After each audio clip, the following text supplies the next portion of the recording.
Yeah. You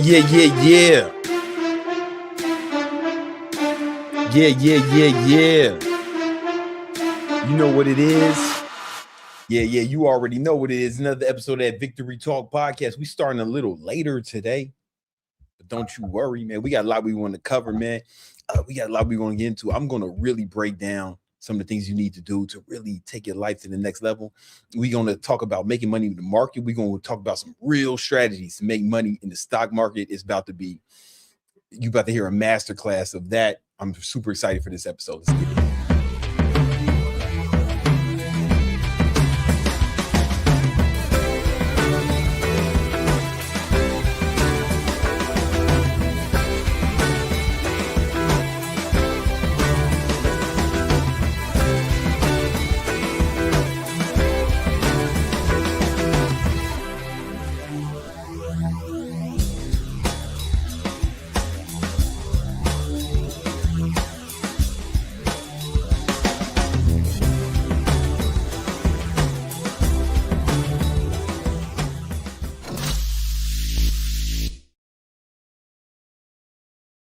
Host Big Brandon Carter, King Keto, Gymnasium Jesus, Jesus de Gimnasio Para Mi Gente, the Southside Savior, Unctimus Prime. And we got an amazing show for y'all today. Man, y'all gonna learn how to make some money in the stock market. You're gonna learn how to really up level your whole life. So it's gonna be stock market shit, ways you can make some money. Like we've been the strategy we're gonna show you guys. We made tens of thousands of dollars off this year, you know, like, and if I would have put in more money, I wish I would have put in more money in this strategy. Like for the fourth quarter, for the rest of this year, I'm putting in way more money in this strategy, and I'm gonna show you. Like this is gonna be I'm gonna make more money than this, what I'm about to show you, than I am from my business. And we're not gonna sell you anything. We're gonna give you all the game for free. Right? We're gonna give you all the game for free. And then after that, I'm gonna tell you some of the things I wish I knew when I was your age, right? You know what I'm saying? Because I'd be like way richer. And you may be thinking, richer than this? I'm like, yeah, this is another level. I only got one RM. Come on, man. You got to think. There's always new levels of climb. Before we get into that, first I got to shout out my fault, man. I'm not here alone. I'm also here with my co-host, DJ Chiquita Grande. All right. Minovia, she's going to be monitoring the chat, making sure that the haters get kicked out. If they come in here talking crazy, they getting banished, exiled indefinitely. All right. So so just be cool, man, before you get banished. All right. Also, the first sponsor we have is Go High Level. Yeah, man. This is the CRM I've been using for like, I don't know, almost 10 years. Right. And you can get a free 30-day trial for Go High Level. And what's cool about Go High Level is you can use GHL to schedule your posts. So like I'm about to go to Toronto for a speaking event. Excuse me. I'm gonna go to Toronto for a speaking event. Oh man, I need to tell you about the speaking event. I'm going to Toronto this weekend for a speaking event, but I'm gonna be posting every day. All right. But that's because the posts are already fucking loaded up in the Go High Level. All right. They're already loaded up. So I don't have to worry about if I'm gonna be posted and if I'm gonna post that. They're already loaded up, and the stories are loaded up too, right? And not only that, I use it to manage all my leads, manage all my money. I make so much more money with Go High Level, not just scheduling your posts, but also there's agents in here that build. I build all my funnels in here. I build all my lead magnets in here. All your marketing needs can happen with this. If you're trying to build a business, you need to have Go High Level. You get a 30-day free trial when you use that link. And I've been using that for mad long. All right. The next sponsor is actually an event I'm going to be speaking at. I forgot to put the link in the description, but I will after this. But right now I'm going to put it in the comments. I'm going to be speaking live at this event hosted by my man, the Splash Man. Hold on, let me show you. Oh, the Splash Man, he has an event. He's doing it in Toronto this weekend. All right, I'm gonna be one of the speakers. You can see, man, is if you trying to learn about marketing, if you're trying to like really level up, Splash Man was a dude who I met when he was 16. He was like a big fan, and he showed up to an event that I held in Toronto. And this is Splash Man right here. You know, I listen. He got a real name, but I don't want to try to learn it. His screen name when he was 16, he started following me, he was Splash Man, so I still call him that. And he's built it. I like took him under my wing. I was kind of like mentoring him, and he's built a multi 7-figure business. And dude is like under 25, and he put together this event. There's gonna be some top-notch marketers here. If you in the Toronto area, and Go High Level was one of the sponsors, right? So shout out to them. If you in the Toronto area, make sure you show up. I'm gonna put the link in the description. I'm gonna put it in the description after this, but right now it's in the comments. Right? Fuck with it, man. If you in Toronto, I know some of y'all be leaving that funny currency. Right, but I'm gonna be speakers. Obviously, I'm the headliner because he knows what he's doing. He knows what he's doing. King Keto, he put a LinkedIn post here. I'll be on LinkedIn. A loser. You know what I'm saying? But this guy, I know him personally. He lives in Miami. He's built like a super big business, like in multiple M's. There's a lot of fucking guys here. If you are in the Toronto area, you definitely want to hit that up. All right. And also thought repellent. Hold on, let me get it. Thought repellent. The easy to apply spray to keep the hoes away. All right. When you start making some money, especially when you learn the shit we're gonna talk about today, you're gonna start making some big money. All right. And you're gonna get in amazing shape. And then the guys who got money and are in amazing shape, they not out here asking, how do I get some girls? How do I rizz up bitches? Now they're like, man, what do I do with all these hoes? How do I keep away from all these hoes? That's why we developed thought repellents for y'all. All right. All your super chats goes for development of thought repellent. We're going to have this out by September, like mid-September, around my birthday. Y'all going to get a gift on my birthday. Kind of like Christmas. Kind of like Jesus. That's why I'm Gymnasium Jesus. Y'all going to get gifts on my birthday, thought repellent, if we get enough super chats. All your super chats go towards development of thought repellent. But guys, now that we got that out of the way, let's hop right into today's lesson. We want to start with some ways you can make some money off the stock market. And we're going to bring in all the links I sent you in the description, but we're going to bring in the homie Young Candlestick. Let's get it.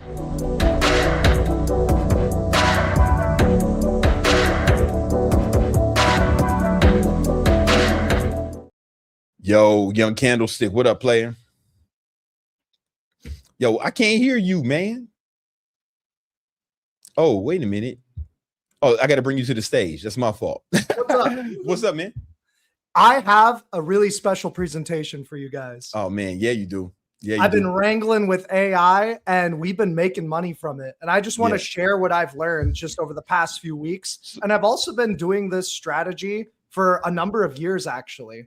And so you're going to teach me how to make money with Claude. Yep. I'm going to teach people how to use Claude to increase the accuracy of your trading. Come on, man. Yeah. Do you want to put it on presenter mode now, or you want to keep it like this? I'm gonna put it in present. Then you can share my screen. You ready? Yeah, I'm ready, man. Let's go. All right. So basically, we're going to be talking about how we use Claude to set up a high probability trade. Okay. This is sponsored by Victory Trades. Victory Trades. Yeah.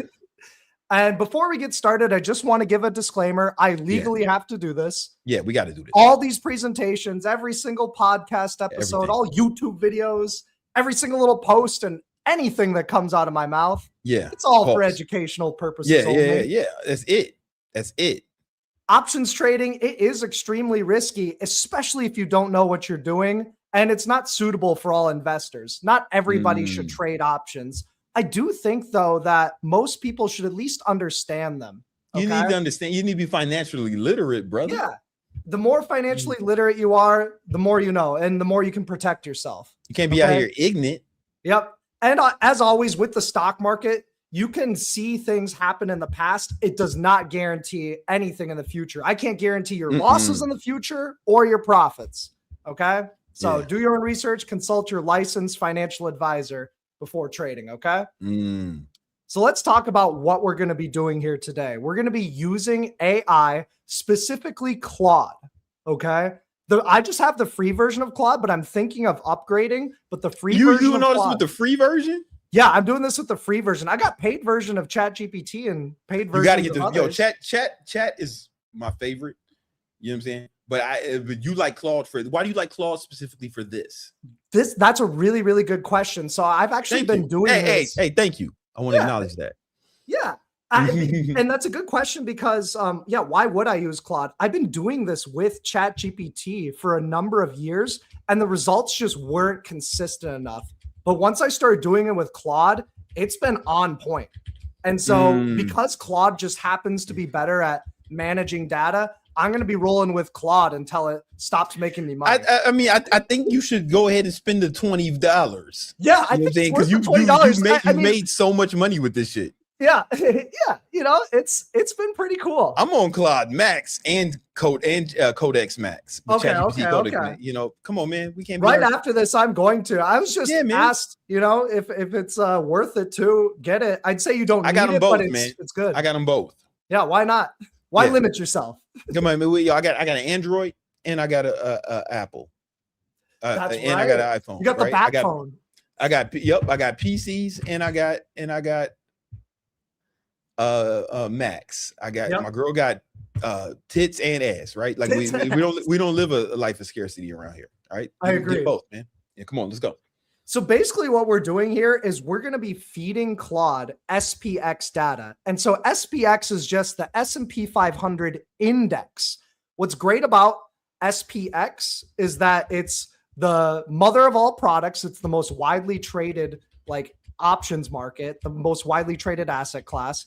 You also get a tax advantage for trading SPX. So a portion of your capital gains gets taxed as long-term capital gains, which is a favorable tax rate. So this is just going to save you money on trading in general, as opposed to trading the ETFs or individual stocks. So we're just talking about SPX. Okay. And what we're basically trying to do is we're trying to prompt Claude in a way to receive a high quality output. And what's that output? We're trying to get it to predict the closing price of the trading day.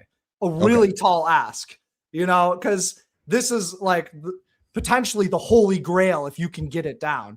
And we're not just blindly following AI. We need to use our experience and our own human cognition in combination with AI to make the decision. Don't just blindly follow it. And I never do that. Yeah, that's where I'm here to help. There's a guy right now who left his family and who's talking to AI, and they was like, "Hey, you didn't leave your family; you gave yourself freedom." You know what I'm saying? Don't just listen to this shit. Think for yourself. Think for yourself. It's always good. Okay, and as I was saying earlier, this is not the holy grail. It's not the magic system. This will not win every time. Nothing's 100% win rate. Although we can try and get as close as we can. It's pretty promising. If this were perfect, I'd be a billionaire in a month. Okay. Yeah. Although if I can really extract it and just keep on 10xing money every single day. Hey man, you can get there. You can get there. You gotta have the balls to watch millions of dollars flop around and trust a single Claude prompt. Come on. I'm with it though.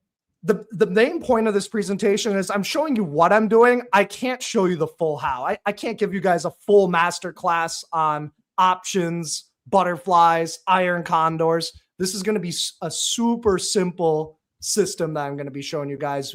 If you are looking for more, you guys got to get into Victory Trades and get that options course. Okay. Yeah, because there's a whole course, and that course is like hours of material. Yeah. Yeah, there's over 40 hours of material for you guys to learn from. Okay, so this is the what, not the how. Okay, and you guys might be asking yourself, why should I listen to this nerd? Because it does matter when it comes to investing, trading. Your money's on the line.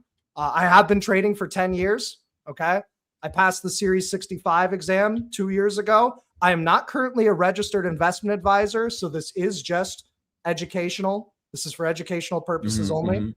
I'm what's called a chartered market technician, which just means I'm a licensed professional to analyze and forecast the market. Okay. I'm also a TD Ameritrade certified options trader. They're now with Schwab. And then I've also helped thousands of brand new traders learn how to trade options. Okay. So I've worked with a lot of people.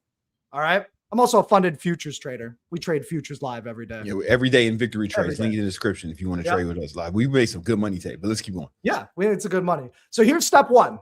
Write this down. We need to let the range establish. We don't want to be doing this prompt first thing at market open at 9:30 a.m. Eastern. Okay. So wait 1 to 2 hours after market open. Remember that. Let the early volatility settle. So volatility is the ranges in the market. It can get crazy at the open. It can drop hard. It can pump hard. Let it form its range. Let the dust settle just a little bit. Okay. And this is going to be key. I'm going to need you to take some screenshots, whether it be on your computer, you use the snipping tool, or you're on your phone, you take screenshots. Okay. So we're going to get the price, expected move, and options chain. If you don't know how to get that, get a get a Schwab account with Thinkorswim, and you can do that easily. You can do it with Robinhood, but your data is not going to be as good. Okay. Screenshot this. All these time frames, try to get volume, try to get indicators. I'll show you guys exactly what I'm using in a bit. Step 2, we enter this into Claude. So upload the screenshots, use a simple, consistent prompt. I'm going to give you guys the prompt shortly. Okay. And remember that Claude isn't predicting the future. It's reading the chart, taking the options data. It's giving you the good data that you give it, and it's creating like a probability cone. And so it's taking all factors like the indicators, the price action, the volume profile, what's been going on. And then it's what it's doing is it's honing in on one single price that the market's likely going to finish the day at. Okay. So this is all just probabilities and math. Please understand anything can happen at any time. Yeah. Like Trump can tweet something, boom, that entire trade is completely different. You know, if something escalates in the Middle East, boom, that can completely change the trade. If the Fed does something, that can completely impact the trade. This works best when it's like a super quiet market day and it's just flopping back and forth. That's why I like to strike. Okay. Step 3, this is the cool part. We select whether we're going to do a butterfly or an iron condor. I'm not going to go super in depth into these. Basically, the gist of it is if you want a high payout, but a lower chance of profit, that's where we do the butterfly. Butterfly, think 10x your money, but it's tough to do. Yeah, it's more chances to fail, right? More chances to fail because you need the market to close right in the sweet spot. So if you really believe in Claude, do the butterfly. You can 10x your money. Put in $100, out comes 1,000. Okay. If it's wrong, you lose your $100. Iron condors are pretty interesting because they have a higher probability of profit, but you are risking a little bit more money. A traditional iron condor that I do is I risk $300 to make $200. That's just a simple standard iron condor. Most of the time I'm going to make that $200, but sometimes I will lose that 300, you know, but because I'm risking more than I can potentially make, I have a much better chance of profit. My win rate goes up when I do iron condors. So if I've had like a 1 or 2 day red streak, I like to do some iron condors, shoot some layups, get some base hits, build up that cash flow. And then if you want, then you can take those profits and throw them into butterflies. And that's where the big money can come. Sometimes you can do both. You can do an iron condor plus a butterfly. That way you have that high payout potential and you have the iron condor. And that can be done with Claude if it's really accurate. That's kind of going to be the key for this. I'm going to give you guys some summary stats. So remember, iron condor, we're selecting the range that we want to capture. Okay. The wider the range, better chances for profit at the cost of less profit and more risk. Remember now, we can exit the trade at any time. So we don't have to hold the iron condor. Sometimes I make the majority of my max profit within an hour or two instead of having to hold for 5 or 6 hours through a bunch of bullshit. Remember this is a common statistic. Most of the time, the expected move and the way that Claude is wrangling these prompts, 67% of the time, an iron condor with Claude will profit. Okay. 67% of the time. Okay. Next up, butterfly, low cost, high payout, lower chances of profit. Okay. I'm not going to go super in depth, but you set the double short strike at the Claude prediction point. You can widen or tighten the butterfly, meaning have more risk, but more profit, or less risk, but less profit. What we're doing with the butterfly is we're setting up a bullseye. We're putting like an archery target on the chart. Okay. And if you land that butterfly right in the middle, boom, that's where you get 5x, 10x your money. So if Claude is right on its closing price prediction and you put your money on the line for it and Claude is right, boom, 10x your money. If Claude is wrong or just slightly off, you might still even make a profit. Otherwise, if not, you lose your full investment. Okay. Practice this on the simulator and study the options course. You guys don't have to jump into this with live capital right away. We have tools to get good at this without any risk. I can't stress that enough. Practice on the simulator. All right. Are you guys ready for the prompt? The main prompt? Yeah. Let's get it. Okay. This is the prompt. Screenshot and save this. Okay. Yeah. Here's what we do. We say, here is my SPX chart and option screenshots. It is currently this time. The market closes at this time. So if you're in Eastern time, say it's 10 a.m. Eastern. Market closes at 4 p.m. Eastern. Here's the expected move, although you could just show it. Go through the same process. Read current spot price and expected move. Give point estimate, unbiased. So just take a screenshot of this. You can also just talk into it and say, give me the most likely closing price. Use all available information that I've given you to come to the most likely closing price. The more that you can give it, generally the better. And I can show you guys what I give it as well. You can also have it suggest a trade for you. It might kind of push back at you and be like, no, I'm not going to tell you what to trade, but you can kind of coax it just a little bit. So this is the prompt. Screenshot this. Okay. So here's a quick recap. We wait 1 to 2 hours. We give it the screenshots. We give it the prompt. We get the single. Once we've given it the prompt, Claude's going to spit out one number. That's going to be the number we're risking off of for the rest of the day. Okay. So this is this is more of like, not so much a day trading strategy, but a day trading cash flow strategy. From there, we select the strategy. If you want to, you can set price alerts outside of your options ranges. That's totally cool. For index options, you can do what's called ride or die. You just enter the trade and then just do nothing. Wait until the end of the day. It's either going to hit medium profit, max profit, or max loss. So it's the kind of like set it and forget it. Yep, set it and forget it.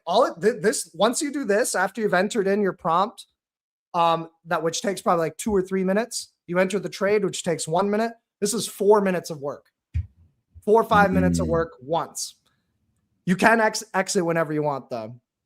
For smaller accounts, you can trade the XSP. It's 1/10 the size of the SPX. I like trading XSP occasionally. This is the one good tip. And Brandon, you reminded me of this. You want to threaten Claude. Yeah, that's what worked out today, right? Yep, it worked out today. Yesterday, you should see some of the results. It has been dead accurate. It was dead accurate Friday, dead accurate Monday, and it was only like 5 points off today, which is insane to be only off by like 0.09% on a $8,000 product. It's absolutely amazing. So you want to threaten Claude. So one thing I like to do when I'm prompting it, you can just use text to voice. Hey, gun to your head. You have to pick a single closing price and be dead accurate. Yeah. What is it? Gun to your head. And that's been getting better results. Okay. So here's the first one of the first examples. This is August 18th. As you can see, I put my screenshots of my multiple time frames. You can see the prompt. It's how the expected move, current time, when the market closes. What's the most likely closing price? Use any of the information that's available. If you had to pick one price, what would it be? It predicted 77.02. So this is on August 18th. The actual price was 76.91. It was only 10 points off. Guess what? If you did an iron condor, boom, that's money. You just made about 70 to 80% on your money. Maybe even 100%, depending on how you structured it. That's it. If you did a butterfly, you probably would have profited, but not a lot. Okay. So that's the first example. Screenshots, give it the data, give it the prompt, and coax and threaten it if you need to. Okay. Example 2. Here's an example where Claude was wrong, but I would say it was still pretty right. So I gave it the usual prompt. Okay. And this is what the chart looked like. So I was predicting that the market was going to close at 76.80. And I gave the prompt right about here. It stayed around 76.80 for 1, 2, 3 damn hours. Sometimes if price stays the same for 3 hours, it's probably not going to finish the day there. It could. But the thing is that's something where news catalysts started to take over. Bonds started dropping. Shit's going down in the Middle East, and the market broke bearish. And so when it broke down, it actually broke down by quite a bit. And so in this case, this was one time where Claude was wrong. Over the past 2 weeks, this is the only time that Claude has been wrong for me. And even then, I still profited this day. I just got out. I made my money. And then you can also go short once it breaks the range, but that's trading jargon. The point that I'm making here is I'd say it was right, but once things changed, that's when it became really wrong. So I'll go over that in a bit, but this is predicting the closing price 5 hours before the market closes. Imagine if you could know where something is going to be 5 hours later. That's super valuable. And it's not going to be 100%, but with options, you can kind of just be just somewhat right. You can get that money. Okay. Example 3, this was today. Gun to my head, it said 76.80. I actually posted this in Victory Trades today. We profited from it. I said, hey, here's the Iron Condor. It was perfectly away from 76.80. So if we take a look at the chart here on SPX, I did the prompt while I was trading live with Brandon this morning, right around here. And so right here, it's saying that, hey, I think we finished the day around here. It was pretty close, just within the last minute, it spiked up. But guess what? The Iron Condor gave me enough wiggle room where it closed right within the white box. I was risking $320 to make 180. Okay. I trusted Claude enough that I was willing to lose $320 off of that prompt. And thankfully it worked out. I made $180 today. Come on, let's go. Let's go. And you can do one of them, you can do 10 of them. So you say 320, that's nothing. $180, that's nothing. Do 10 of them, do 100 of them. You can scale up. You don't have to do one single lot size. Okay. So that's going to be the big key that I want you guys to take away. Okay. So when we're taking the trade, you have a few choices. The simplest way is just ride or die, right? Yeah. Enter the trade, hold it till the end of the day. The choice is always yours. Because the PDT rule is removed, anybody is free to get in and out of their trades. Again, practice in the simulator first. Find out what works for you. Let your stats tell you what you should be doing. For me, the stats say just ride or die all the time, Greg. You tend to overcomplicate things, take trades off and hop in and out. Ride or die, just one entry, and that's it. Yeah. Most butterfly and iron condor trades have a chance to profit at some point in the day. I actually have never even seen it where it hasn't had some sort of profit, at least like a few hours after the entry. So you have a choice. When you're up $20, $30, $50, $100, you can take it off if you want, not risk a crazy move. Because the biggest risk with this strategy is just something crazy happens. An all-out dump during the day, a big squeeze to the upside, a big push up in the market. Those are actually the biggest risks where volatility changes from what's being priced in and the norm. Okay. If you have a deep understanding of options, that's going to be helpful. I'm not going to nerd out here, but I totally could. News catalysts are the biggest thing that fuck this up. Okay. News. Yeah. Like when something happens, right? Yeah. So like you Trump got to understand something, like, there's a fucking war. Some people die somewhere. Exactly. Yeah. Tariffs come in, something like that. Like just whenever there's instability or just random news events, that can throw a wrench into this. So that's why, like, statistically, I know, hey, I'm probably going to make this max profit. I can make an extra 100 or 200 bucks, but all it takes is one tweet to just wipe it. So you got a choice. Do you want to risk just that nothing's going to happen for the rest of the day? That's totally cool. You'll get the max profit. If not, though, that can change. Okay. Yeah. One other thing too is you can do this prompt multiple times throughout the day, and it'll start to slightly give you different prices. So it'll kind of like hone in into those closing prices. The thing is, though, is that the reason we do it 1 to 2 hours after the market opens is that's where you get the best deal on the trade. That's where you get the best deal on the iron condor, the best deal on the butterfly. But if you ever want to, you can do the same prompt, upload a fresh set of screenshots, and you can say to Claude, hey, remember this is my main prompt. And so I don't have to ask you every time. And then you can just upload the screenshots and it'll give you the updated most likely closing price. So that's another way that you can do it. So here are some summary statistics. Now, again, this is good. This is the nerd stuff, but we want that. We want the bigger the sample size, we call this N in statistics, the more statistically significant, the more like it actually means something, you know? If you only go to the gym sometimes, you know, it doesn't matter as much. If you can be consistent with it, now it means something. If something happens only once or twice, it could just be a coincidence. Now, if something happens millions of times, now that means a lot. But basically, in terms of some of the average stats, the average miss, it's going to be off on the SPX by about 10 points. So knowing that, hey, 10 points most days, that's kind of the range that Claude is going to be off by. In either direction, right? In either direction by 10 points, which is pretty good. You know, and that can change as volatility changes, but this is just as of right now. And again, I want more and more stats because I've only been doing this for the past few weeks. But you can see 2 days, dead accurate. If you're dead accurate on the number, you can 20x or 50x your money. Okay. If you're just slightly off, the iron condors pay. If it's way off, you lose on everything.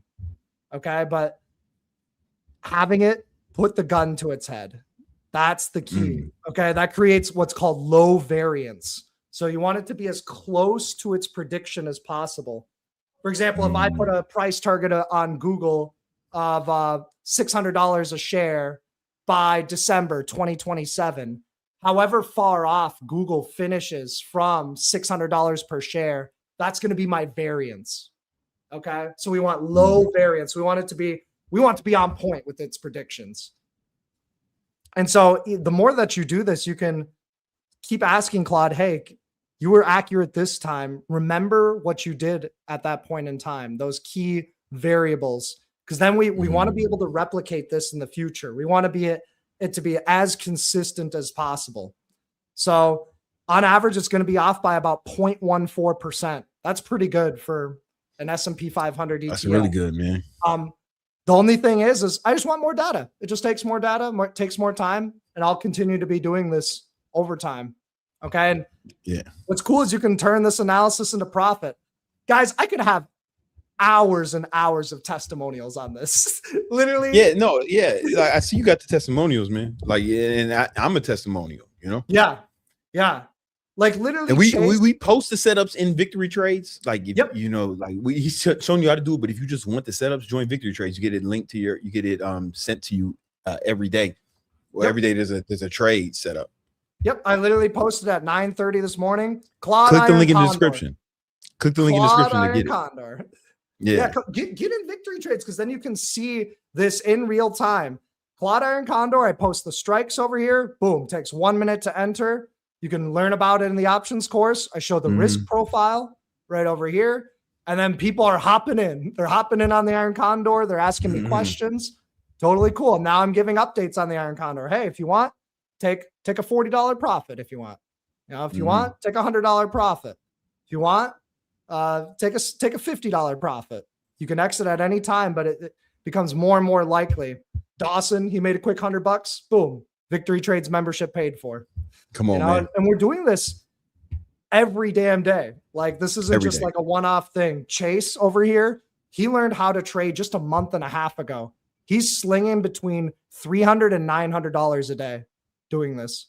Just $300, $900 a day, just with that part. Yep. He doesn't even be with us in the morning, does he?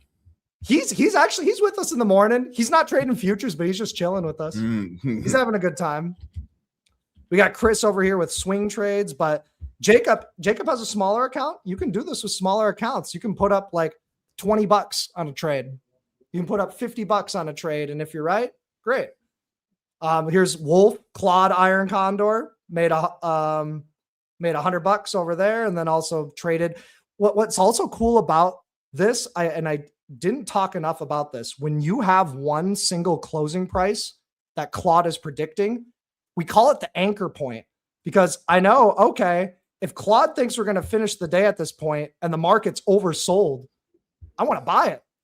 It makes me more confident in my oversold buys if it's underneath Claude's predicted closing price. And then look at that, make money. Oh, it starts to overshoot. Cool. You can maybe consider a short. It comes back in towards that. Think of it as like a gravity point at the end of the day. So that can help you with your futures trading and or directional trading too. You don't even have to take these Claude Iron Condor trades. But yesterday made, $160 off of a simple butterfly. Here's Dawson. This is the Claude trade from yesterday. So yeah, it's exciting stuff. I'm going to keep wrangling with it, and maybe I'll, Dawson's up 50% in a damn month. So it's something worth looking into. I can't guarantee these results. No, we ain't, but it's like we've been making so much money with it. I feel like, man, let's do a presentation for the here on Victory Talk. And the big thing is like, I just want to know, what kind of questions do you guys have for me? Because if you guys have any questions about this or anything stock related, now's go the time. ahead and leave a super chat. Yeah, leave a super chat for it. You know what I'm saying? I want to talk about the market just a little bit. Let's do it. So what I want you to look at Nvidia. They had earnings, right? They have earnings tomorrow. Earnings tomorrow. So Nvidia over here, this is going to make or break the market. Here's what I'm seeing on Nvidia. We have a breakout over here, and then it pulls back. We don't see your screen, brother. Oh, my bad. Here we go. Now we're good. All right. So Nvidia, it broke out of this like 213, 212 level, and now it's right back there. I gotta be leaning bullish on Nvidia. It's gone sideways for a long period of time. I'd be leaning bullish. Anything can happen though on earnings. That's the thing. And if it does tank, that would lead to probably a 2 to 4 week correction in the broad market because it's such a big weight. Nvidia over here, the expected move is plus or minus $13, which really isn't all that much. Like Nvidia moves damn $13 in 20 minutes, So if it can just move that on a regular basis, 210 up to 214. Okay. But if it can move, I'd be bullish. I wouldn't be bearish. If it does drop, so be it. I think the main move though, is to wait till after earnings. And then let's say it's like gapping down. That's where we'd want to short some weak stocks. Okay. That's where we'd want to short something. But not Nvidia itself. Like not other Nvidia itself. In the sector. Yeah. One of my favorite stocks to actually short in the semiconductor sector would be Intel. Okay. It's been relatively weak. Intel, if it takes out this low, I'd look at buying Intel puts, but I wouldn't buy puts on Nvidia. Now, let's say if Nvidia just has a blowout quarter and then it just gaps the hell up, you missed it. That's why you got to be a long-term investor if you want to participate in some of those bigger moves. I was willing to risk earnings on Microsoft, and that worked out really well. Like, look at that fat ass gap up. It was worth it for me to risk through earnings because it was so far below its fair value. With Nvidia, I just don't see a huge edge either way. Let's say I want to go bull. What do you think? What do you think of the trade? Expiration. It'd be like a bull spread, right? Yeah, bull spread. The expiration of October 16th. Buy the 220 call and sell the 230 call. I like that. I think that's a bullish directional play. How much would it cost? You'd risk $343 and it turns into 1,000 if Nvidia is just slightly higher in 2 months. Yeah. What you could, bro. Yeah, I think that's a very reasonable trade. It's exactly what you get. It's a 2-to-1 payout. You're risking $350 to make 650. You know, I like it, man. What you could also do, Brandon, is September and October tend to be bearish months for the market. November and December tend to be bullish. You could go a November or December expiration and do something like, hey, I think NVIDIA is going to be above 200 by the end of the year. Sell the 200 put, buy the 195. This one's not. This one's for like October, for like November 20th or something. December 18th. December 18th. December 18th. I see. That way you just have the seasonality of bullishness to help you out. And then if it just goes straight up, you hit your max profit real quick. And it's more expensive though, right? You're risking 300 to make 200, but you have a very good chance of making that $200. What if we went harder, right? Like what if you could just size up on that? Yeah, you could just size up on that, I guess. Size up on that. Or what about that same expiration, the 205, buy the 205 and sell the 230? Buy 205 call, sell 230 call. I like that too. Yeah, you're buying an in the money call, and then 230 is kind of like the resistance point anyways. Right. That costs more. Yep. So this one is a risk of $1,100 is risk, but that can turn into $2,500. And it's already in the money. So I'm saying, like, double your money. Double your money. You know what I'm saying? All right. And all you need is NVIDIA to just slightly go up by the end of the year. Yo, you got a super chat. Let's go.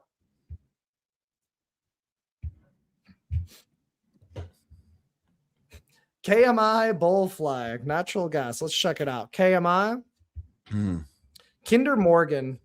I don't see a bull flag. In fact, this actually is more of a bearish formation. And the reason for that is it's called the middle finger pattern, the fuck you pattern. We got our fingers, and then this is the flick off finger. Okay. You see how it's flicking you off?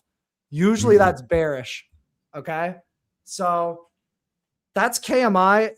Bull flag on what time frame? Weekly, maybe a bull flag. One could argue. I could see it. Yeah.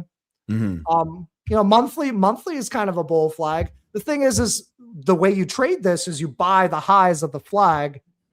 At that point, you're buying after it's ran up 15%, and it could still just be a false breakout. I personally would stay away. I do like the dividend that it pays, so you get a little cookie while you wait for your investment. You could risk off of $30 per share, or risk off of something like 27.50 can be a magnet because that's a high volume node. Breakdowns are underneath 30. Breakouts are above 33, 37. That's my thoughts on that. Well, and then that one was what was the ticker symbol on that again? KMI. That was KMI. KMI. Let me just look real quick. Yeah, tell me about it.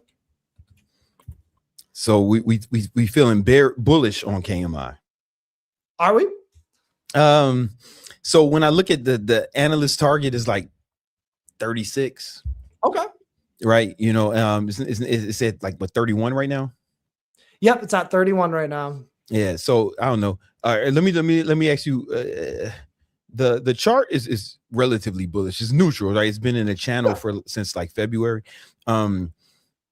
What if we were going bullish? What do you think about October 16th expiration? Buying the 32 and selling the 34. Like we think is bullish.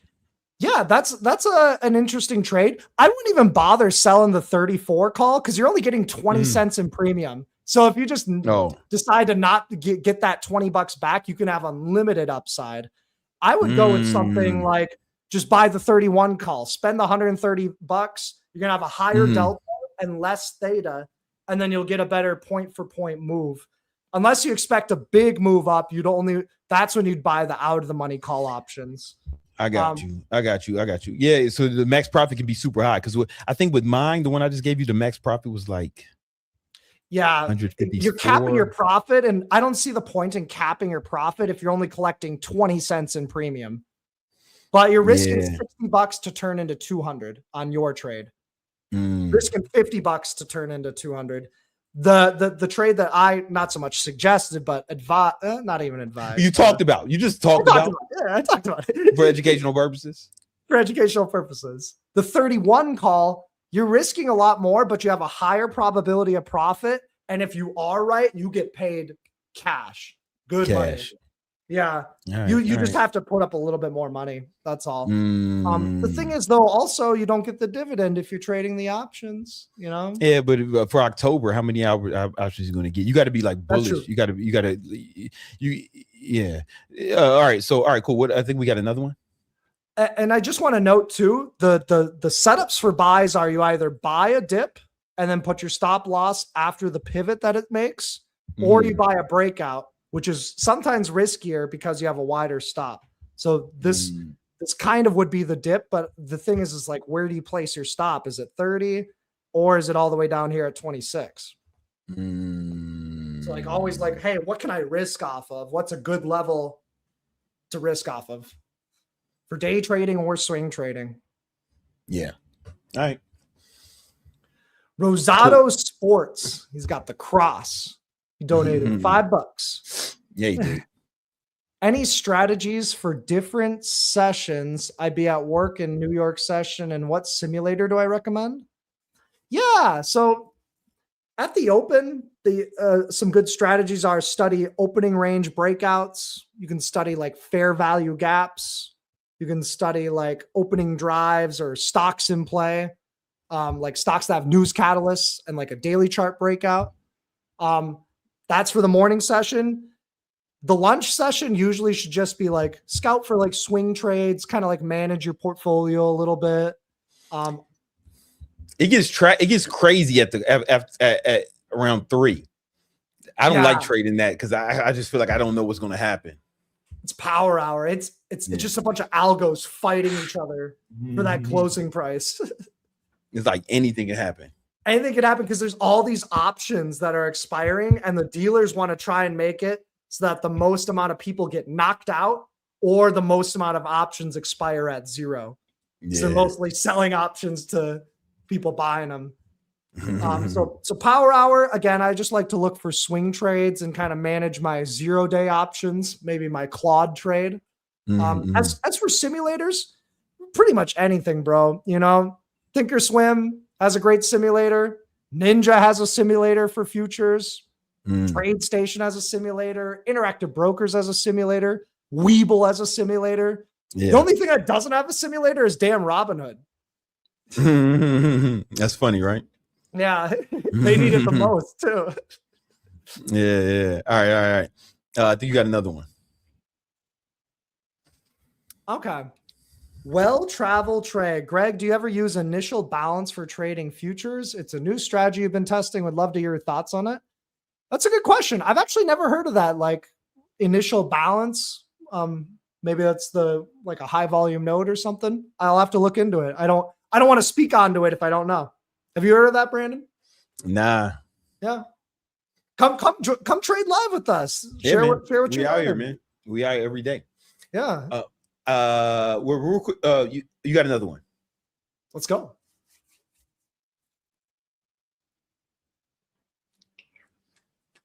I got it. Should turn on the treadmill and walk. Yo. Oh, that was the same one. My fault. It was just a different color. It scared me. I was like, what? It's a different color. Oh, I see. Cool. I see it now. My fault. All right. Yo, real quick. Let me ask you, man, SPY. Yeah, SPY. Let me ask you how you I want to ask about a trade idea I have. Yeah, what's up? October 30th. Buy the 781, sell the 840. 780 by 840. Yeah. Oh shit, that's pretty bullish. Yeah, I got it. You know what I'm saying? I mean, it's a great risk to reward. You're risking, Brandon, $577 to turn into $6,000. That's right. So that's a 10x trade. I would say it's very unlikely to go much higher than 800 on the SPY. That's kind of like the end of the year price target for a lot of people. So you're not feeling that one. I'm not feeling it, but it's a great payout if you're right. You know, like who am I to say no? Like sometimes just taking a few shots and just seeing if they work out. I don't be taking, when you say no, I'm like, nah. Also, Brandon, if you're selling the 840 call, you're only getting 8 cents in premium. You're better off just straight up buying the 780 call. But how much would that cost? But how much would that cost? Okay, it would cost about the exact same price, $570. Really? But you'd have unlimited upside. Yeah, because you're only getting 8 cents in premium to sell the 840 call. There's a 99% chance SPY is underneath 840 by October. What I would do instead, though, Brandon, I like your thought process. I'm sorry, that was actually September expiration. It's gonna be it didn't sound right. It didn't sound right. That was September expiration. My bad.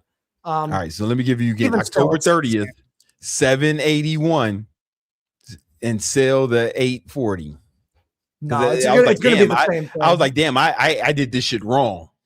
Because I'm talking about October, you're talking about September.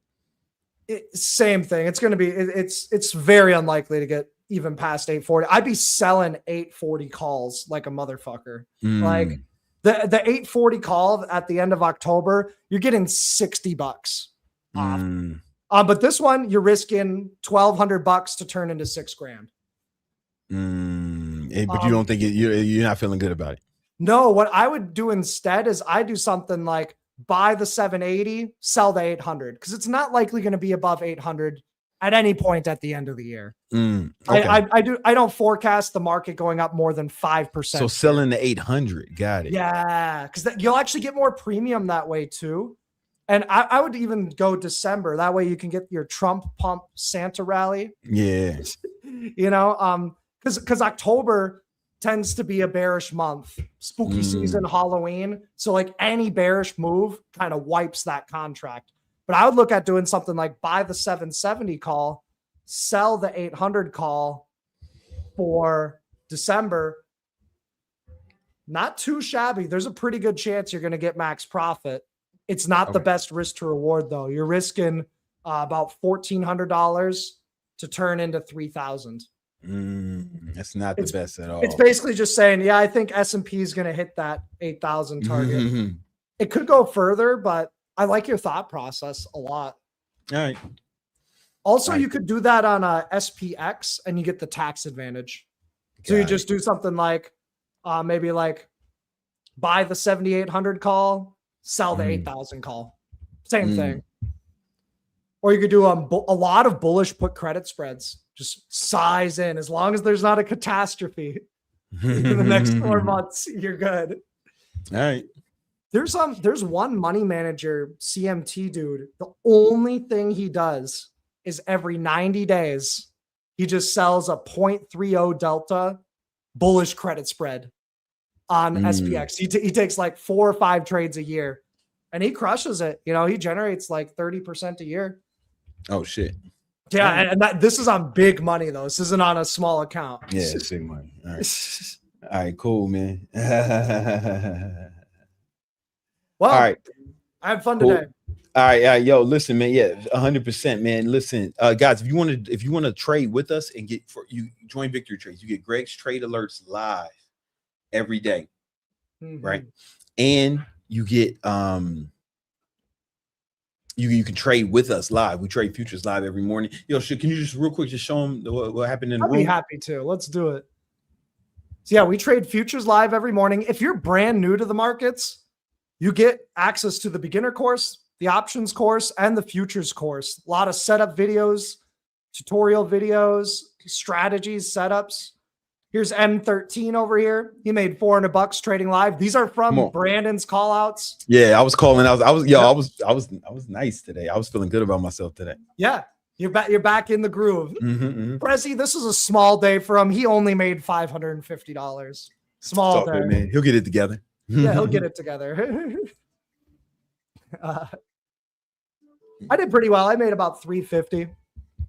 So that was cool. I started off red by 1,000, but then came back. Dawson made some money, $104. Yeah, this is what it looks like. We're trading live. Yesterday was a good day. Made about $1,000. Got yeah. This is what the chat looks like. We're just talking. We're having fun together. All right. Yeah. Cool, man. All right, listen, guys. If you want to join Victory Trades, hit the link in the description. Let's get it. You know what I'm saying? I'm doing a Claude trade tomorrow. Going for 10x. You going for 10x tomorrow? Going for 10x tomorrow. I like it. I like it. Join Victory Trades. Link in the description. All right. All right. Peace out, you guys. Later. I think there's some super chats for me. Okay. Oh, my fault. Let me get you out of here, Greg. I think I got some super chats. You do, but hold on, because I'm the one that usually kicks Greg out. You just leave him lingering. My fault. We have Falling Wolf 3250 with $50 and says, want to be a full-time photographer in Atlanta, 100K potential, but I make around 1.5K a month right now. Dad says I should go get my MBA or get a good job, then do photos then. I fear I won't have enough time to develop my skills if I do. What to do? I'm 22. He says, I just graduated, so I've been getting way more money now that I have time to do photos. Plus, I work at Apple part-time retail, $22 an hour. But he says me getting my bachelor's to do photography is pointless. Yeah, getting a bachelor's to do photography is kind of pointless. I'm going to be honest with you. Wait, what I would do. All right, so here's the thing, and I talk about this a lot, but one thing that I see that is a mistake. You said photographer, right? Right. So you just said photographer in Atlanta, and there's probably like mad motherfuckers walking around with a camera taking pictures in Atlanta, right? Like, how many of them? There's probably millions of these motherfuckers, right? You don't want to compete with all of those. So you need to like niche down, right? So you need to think about who let's just focus on the who you want to help. Like, what kind of photographer do you want? Oh, is this in the opposite direction?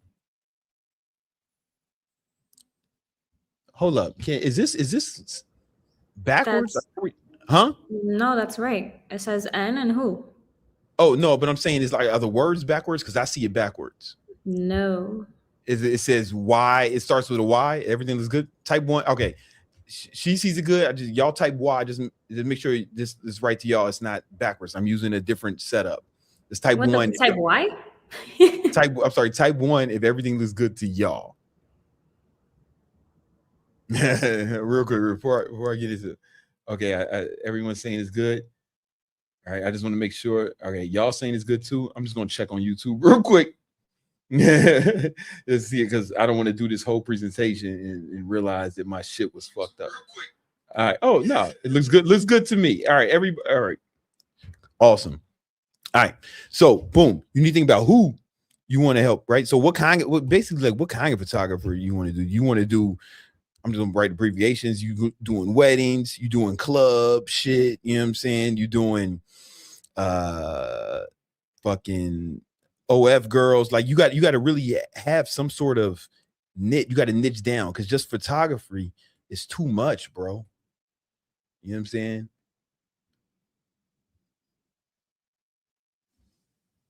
Okay, he what's he saying? I think he just gave us the update on the niche.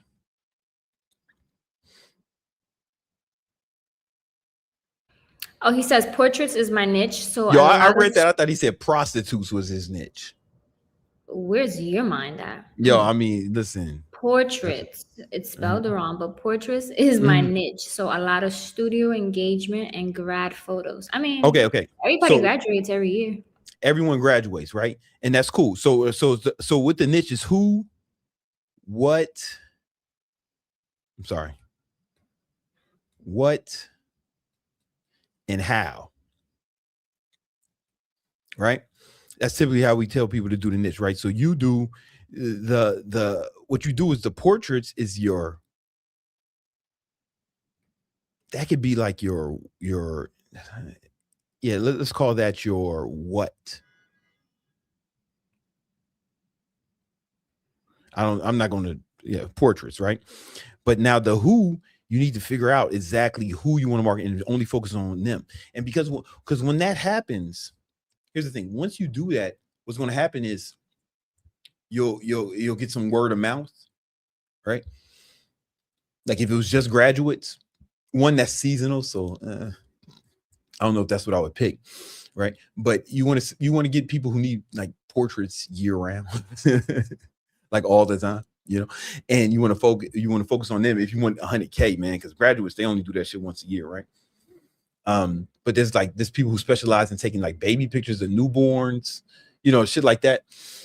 And people they making new people every day, especially in Atlanta. They're making new people all the time, right? So what you want to do is you want to find someone you can focus on, right? And you already got the what, but now you need to figure out like how you can start focusing on them all the time. And then what happens is you'll have word of mouth. Your testimonials will all look the same. Like your reviews will be like people, because if you do, let's say you do a graduate, right? But then someone else wants to come to you and they look at your testimonial and it's all graduates, like, oh, this might not be the guy for me. You know what I'm saying? But if you have, like, if you just went in all in graduates and graduates saw you, they were like, oh, this is the guy. He makes the fucking bomb ass ATL graduate posters, man. Yeah, I want to be on the spinning rims like this guy in this photo. You know what I'm saying? I want my graduate picture outside of Magic City like this guy, or whatever, right? So you need to really think about that, because the testimonials start to look alike. For example, I'm a business coach, right? But I'm not just a business coach. I talk to you about all types of businesses, right? And I've helped people from all different kinds of businesses, right? But I don't just coach with biz, right? I niche down, right? So it's fitness biz. Who is the fit biz? Right now, I don't have to compete with everybody who's a business coach. I don't have to compete with Tony Robbins, and I don't have to compete with Grant Cardone and Ryan Serhant and all these other motherfuckers, right? It's just fitness business coach. Now there's like 5 competitors, people who I consider like real competitors, right? And I use that term loosely. Just because you got a Bible, that don't mean you competing with Jesus, right? But you get what I'm saying? Like, I don't have to compete with everyone in the business, right? And then all my testimonials start to look the same. So like if somebody comes to me, right, and they want to learn about the fitness business, right? And they're somebody who wants to start a fitness business, right? And then they see me, boom. Hey, Jen, what's up? Oh, good. We're doing good. For the month of April, I know we were on the road to beat my January total of 39,500 something, and we've accomplished that. I finished April at $49,927. How much? $49,927 for the month of April. If I had one more day in April, it would have been 50K plus. Yeah. Yeah. For the month of May, I'm at $12,577. Yeah, 12,000 already. 577. Only the 6. I know. Oh, come on. No. Let's give in a round of applause. Let's go. That's amazing. Sorry, well, so they come to me, they're just going to get people who I've helped build their fitness business, right? Now the competition is very slim, right? Some of the other business coaches, they may talk about other shit and, oh yeah, we can help business coaches too, or someone who specializes. Like, I got fucking 50. I got a few. Oh, wait, hundreds of these. I'm sorry, like literally hundreds. You know what I'm saying? I got a few. Oh man, Lewis, you got a few wins. I like that thing behind you. Oh, For sure. I got 4 paid in fulls, and I got 3 monthlies at $350. I made about, I think it was 4,800. 4,800 last week in new Last week, yeah. But I'm at 10K for the month already. 10K for the month already, and it's the 14th. Yes, sir. Yo, congratulations! Give my man Louis a round of applause.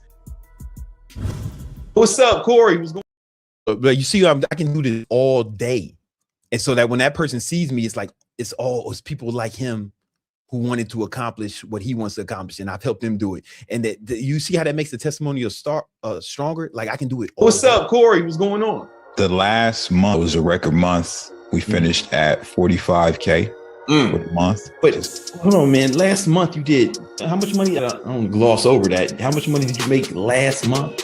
Last month we made $45,000. Woo! Come on, man. Let's give Corey a round of applause. See how that's stronger than just a business coach for that person. So you got to really niche down to penetrate a market, you know. And once you penetrate the market, then you can expand, right? You want to think of it like an arrow, right? If it didn't have the point, it wouldn't like enter someone's body. It'd be like a blunt object, like you're throwing a rock at someone. But because it's so it has that point in there, it goes in and it expands, you know, and that's what you want to do initially. And guys, because y'all seen all them testimonies, you might want to start your fitness business too. If you click the link in the description, I got a free tool that I made for you called the Fitness Revenue Roadmap. All right. And all you got to do is you're going to answer about 9 questions. It takes about 4 minutes. And this AI was trained on all of my teachings, right? It's going to take you about 4 minutes, right? And it was trained on all of my teachings.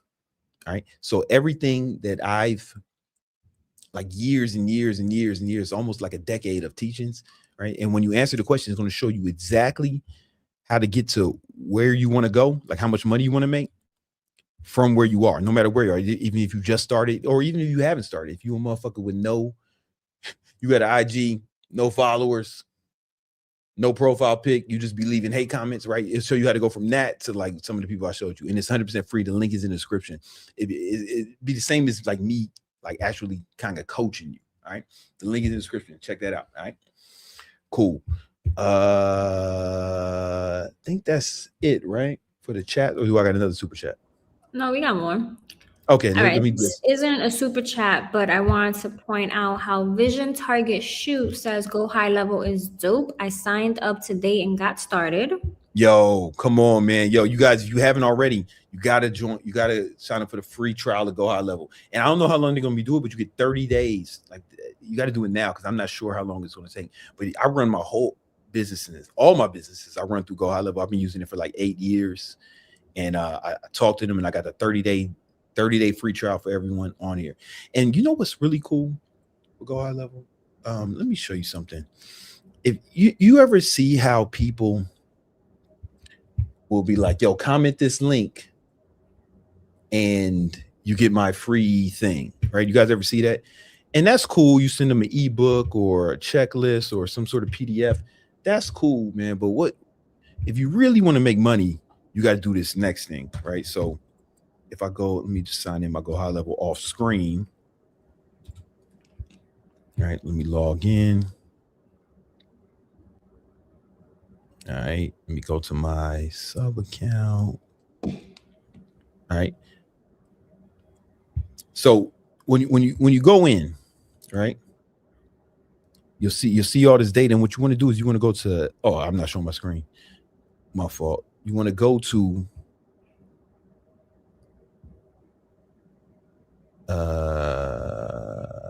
hold on. I don't see it right yet.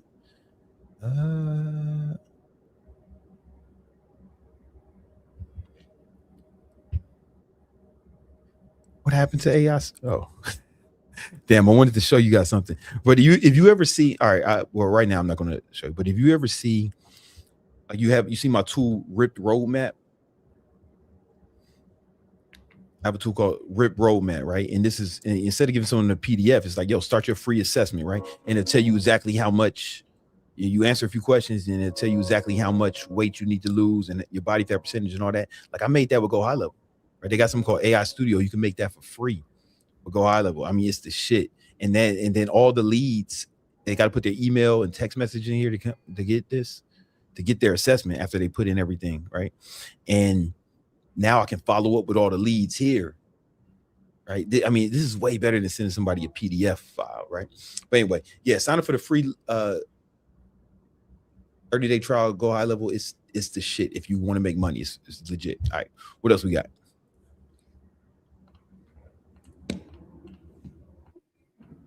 We have Zomnem says, how did you sleep on over 1,000 mg on caffeine? Yeah, I sleep really good, man. It's easy. I know how to fall asleep well. I know how to like calm my body down and turn down my nervous system so I can fall asleep pretty fast. According to my Oura ring, I fall asleep within like 5 minutes, right? And then, but if it's a problem, you could just not take the caffeine at night. I mean, I'm drinking a pre-workout now, and I'm gonna be sleeping like 10. But I go hard. You ain't got to do all that. All right. What else we got? And then we have Fallen Wolf with a follow-up. Last question. What about losing momentum if I get another full-time job while trying to expand my photo business? What if you lose momentum? It's really going to be about, okay, here we go, man. It's really going to be about managing your calendar, right? There's 168 hours in every week. You know what I'm saying? So if you work 40 hours of the week, you sleep 8 hours a night, that's like 50 some hours per night. You still got a bunch of hours left. You know what I'm saying? Like you still got a bunch of hours left. You feel me? So you'll be all right. You can do it. Here's the thing I wanted to show you. My fault, I couldn't find it. You go to AI Studio, right? And instead of like sending lead magnets, hey man, instead of sending like shit like oh man, here's my PDF. What if you sent them this, right? So I coded this up. This is in Go High Level, right? And it's boom. All I did was give this prompt, and it made this website, this landing page where it's going to build like keto meal plans. And it could be for anything. I just pick keto because, right, that's what I do, right? And then I boom, connected straight to my CRM. So all the leads go straight into Go High Level. And let me show you how dope this is. I'll pick a nut. I'll go through it off screen. Well, no, I'll show you. I'll go through it like so. Boom. If I go back, how many pounds am I? I am 195. I'm light right now, man. Light on my feet. All right. And let's say I want to build muscle. All right. And I'm extremely active. I go super hard. Right. Boom. What kind of meal plan I have? Standard. You know what I'm saying? I ain't got no problems. Right. And this is one prompt. Right. I'm gonna put my email address in there off screen. Put in now. You had to get my meal. I had before I got the plan. I had to put my email address in, right, in my text. So now you can follow up these people via text, via email. Right. If you're really trying to build your business, you need this. And you can see right now, it gave me like a meal plan. I would go in and edit it and be like, yo, man, be more like specific, right? But this is just off of one prompt. This ain't bad. And then I can go in here and add more shit to it, right? And you can do a bunch of these. Like this is one. It's basically just one prompt, right? One long prompt. And I was like, yo, man, make me a macro calculator for someone who wants to lose weight. And I gave him the parameters I wanted. Then I can just go in here. I can put in inches. I need to change this to pounds. Fuck. Let's just say 72. I don't know how many inches I am. Right. Body weight 195. Age. Old school. 43. I'm a male. Let's say I want to lose weight. Calculate my macros. I got to put in my shit before I do. I'm gonna do it off screen. Boom. Reveal my results. And boom, this is how I target it. This is how I set it, right? And then I can adjust the carbohydrates and the fats and all this. Boom, and I got my macros, right? This is something you can give to people in exchange for their email, text message. You can really follow up. It's better than somebody's PDF, right? It's more professional shit. You can come up with like these all day. We'll go high level, and during that 30-day window, you can just do as many as you want, and it really help you build your business, right? And then you'll have all those email addresses that you can use. But anyway, the link is in the description. If you want the Go High Level 30-day free trial, click this link right here. You can sign up. You get 30-day free trial. All the AI stuff will be included. All right. Hey, guys. I want to give y'all a lesson, man. I got something I want to teach, man. I'm about to go super hard. Pause. All right. Let's get into it.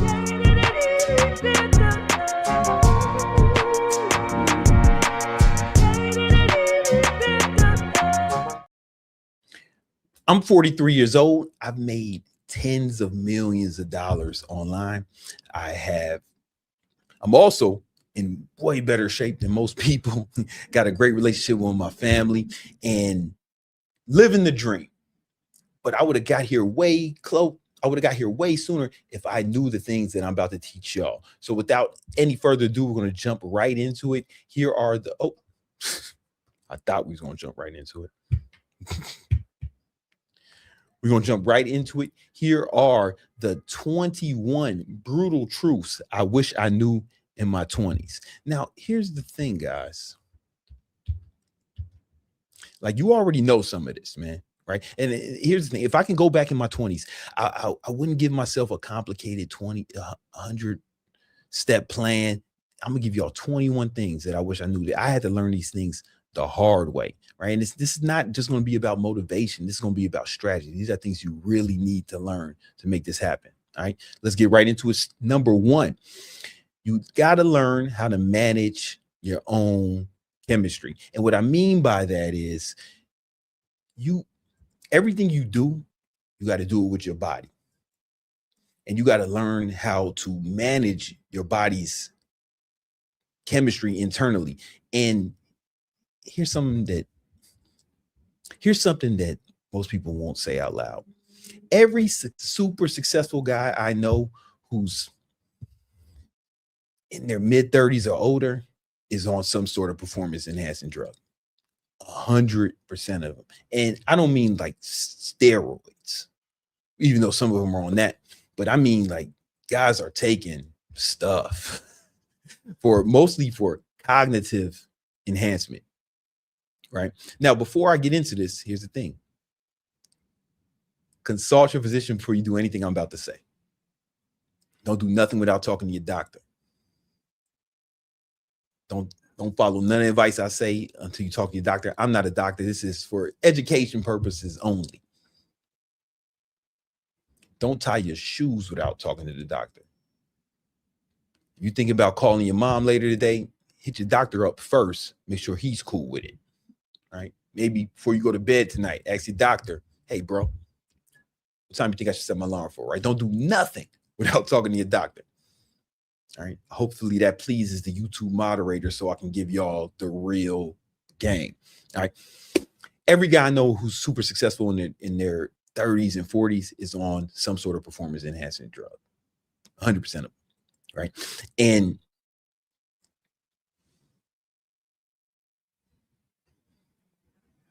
I'm going to go over the list of the top ones I've seen, but just know all the guys are on it. Like you see me with a lot of these other entrepreneurial guys. I'm not going to put them on screen and I'm not going to say their names because they might get upset with them. Just know that every one of them is on some sort of PED, right? You may be thinking, oh man, these guys are just working so much harder than me. They're hustling so much harder than me. Yo, we are all on drugs. 100% of us without exception. All right. Now, before I tell you what drugs they are, it's very important that you have the fundamentals down first, because all the guys I'm talking about, they got the fundamentals down first, right? They're eating right. They're sleeping right. They're taking care of their nutrition. They're like almost maniacal about their nutrition the way I am.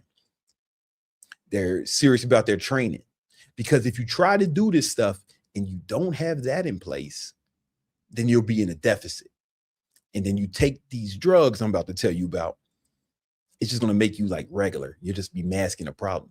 But if you're already maxed out what you can do regular, you already got all the fundamentals in place, then you start taking the stuff I'm about to take you. Now you're Steve Rogers, right? You taking the super serum, you're taking the super soldier serum, all right? You're getting the limitless pill. And there's a few of them, all right? So the first one is nicotine. Almost all these guys are on nicotine. I think I can talk about some of these guys. They said it publicly, like Hermosi, that's the homie. Hermosi has publicly said that when he needs to work really hard, he'll take nicotine. He'll wear a nicotine patch or have a nicotine lozenge or take the gum, right? And nicotine has been scientifically proven to boost cognition. Right now, here's the thing: it is addictive. right? But it's also cheap, man. So who cares, right? Nicotine itself is not bad for you. It's smoking tobacco products. Smoking in general is what's bad for you. But the nicotine itself, the only real side effect is it's addictive. But it's cheap, man. So who cares, right? You're gonna make more money on nicotine than you will saving it by not being addicted to it. It's fine. You're gonna be all right. I abuse that shit, man. I be wearing every time I have to really sit down and focus, I throw on a nicotine patch. The strongest one. Y'all, I don't know if y'all have seen me over the last decade without nicotine. Like honestly, I don't know if you have. I don't know if I've recorded a video without it. Like ever. Either wearing a patch or having a Zen or something. Like it's scientifically proven to boost mental cognition and increase focus. The next one these guys are on, a lot of them, I'm not gonna say no names because they've only told me privately, right? But I'll tell you publicly, is modafinil. All right. So modafinil has a similar effect of Adderall, but it's not the same because it's not the same drug, it's not the same compound. It doesn't work the same way. So what modafinil does is it blocks the receptors in your brain and make you tired. Now, you have to already not be tired, right? So for it to work, you have to already not be tired. It's an anti-narcolepsy pill. I mean, it's an anti-narcolepsy medication, but people take it off. People take it off-label use for increased focus. So if you already got your sleep in order, right? If you already got your nutrition right, and you already got good energy, then you take this. It's like it takes you to another level. The focus increases sharply, the energy increases sharply, and you'll be able to like really grind and lock in for long, extended sessions. Right. This is a cheat code. When I went on when I was first getting started, I remember I was doing 2 YouTube videos a day when I first started building my online fitness business, trying to make it out the hood. You see the old videos of me in a small apartment with the cat running around. I was taking modafinil every day, right? Because I had like multiple jobs and I was making 2 YouTube videos a day. People like, how are you so productive? Well, one, I take care of my body. I made sure I got sleep. I made sure my nutrition was on point. That's very important. And I planned out every hour of the day in my calendar. But you still need you can do all that planning, but if you don't have the actual energy, right, to work above average, right? I was on drugs the whole time, man. I'm just being honest with you. I was on drugs the whole time. I was on modafinil the whole time during that whole run, and it made me millions. I regret nothing. I regret nothing. I was getting so much more done. I was being so much more productive, right? And it's similar to Adderall, but here's the thing: Adderall is an amphetamine, right? So I want you to think about it like this: there's 2 ways to make a car go forward. You can slam your foot on the gas. That's Adderall, right? It's an amphetamine. It's like structurally, it's similar to meth, right? It's pretty intense. Modafinil is the other way to make a car go forward. When you take your foot off the brake and you kind of go forward a little bit. That's what like modafinil is like taking your foot off the brakes. No brakes. We got to go top speed, man. Right? If you want to be elite, this is not for you if you want to be regular. None of what I'm going to say is for you if you want to be regular. If you want to be a regular guy doing regular shit, then don't watch no more of this video, bro. It's not for you. All right. But if you want to take your shit to the next level, modafinil will really help. You got to get it from your doctor. Get it from your doctor. Only get it from your doctor. All right. Only get it from your doctor. Don't be on here on these crazy websites. Get it from your doctor. And then the next thing that people are on, they're on Adderall. A lot of these guys are on Adderall, man. A lot of these guys are on Adderall or compounds that are similar. I'm telling you, man, you see these guys running around and it seems like they got so much energy. It seems like they're doing way more than anyone can do. Like, how's this motherfucker not tired? We are all on drugs. 100%. We are all on drugs. I don't know anybody who's not. Who's like operating at a high level, like multimillionaire entrepreneurship. I ain't met one. Okay. And then there's also a milder form. It's just caffeine. I take a lot of caffeine. I'm drinking pre-workout right now, you know, while I'm making this video. Now, again, you got to have the fundamentals down first. You got to have the fundamentals. If your shit ain't in order, if your sleep's not right, if your nutrition is not right, then these things I'm talking about is just going to mask the problems you have. And it's going to make you like regular. But if you're already operating at a high baseline, and then you start taking this shit, that's how you get the super soldier serum. All right. But you got to be on point already. All right. The next truth I wish I knew in my 20s. Get over here. Is, man, discipline is overrated. I'm gonna be honest with you. Discipline is overrated. So I see a lot of guys online talking about discipline, you know, David Goggins and guys like that. And I'm not saying they're wrong, and I ain't got no beef with them. I'm not trying to diss any of them, right? And I could come on here like I'm a budget David Goggins and start yelling at the camera. I know you guys would be really into that. I'll probably get 1 million views if I just yelled in the camera. Be more disciplined and put some epic music behind it and say, you got to work hard. You got to go for it. You got to love it. You got to grind. You got to want it more than you sleep. Don't fuck this up, man. You got to go for it. I know you guys love that. That should have probably get 1 million views, right? I just think it's overrated. I think there's a better way. Right? Because discipline means you do what you want to do. I'm sorry, discipline means, I think there's a better way. Because discipline means you do what you're supposed to do when you're supposed to do it, whether you want to or not. That's great. But what if you can make yourself want to do it? Right? Oh, you see these guys saying, man, yo, you just need discipline. You don't need motivation. You don't have motivation. Either they don't know or don't understand that you can actually manufacture motivation. And a lot of these guys have, right? So before I tell you how to do it, how to make yourself motivated at any time, we need to understand that even the guys who yell in discipline all the time, they're not using discipline. For example, in David Goggins' first book, Can't Hurt Me, great read. I love Uncle David. He told this story about when he was just supposed to watch a marathon race or Ultraman or some fucking crazy endurance race. He was just supposed to watch it. And he wasn't going to enter it because his legs was fucked up. He had just did some other shit. He was injured. And he was on the sidelines. He heard the gun and then started running the race, running the ultra marathon or some shit with some fucked up legs. Wasn't even entered. Couldn't get no credit for it. Just did it for the love. That's not discipline. He wanted to do that. Right?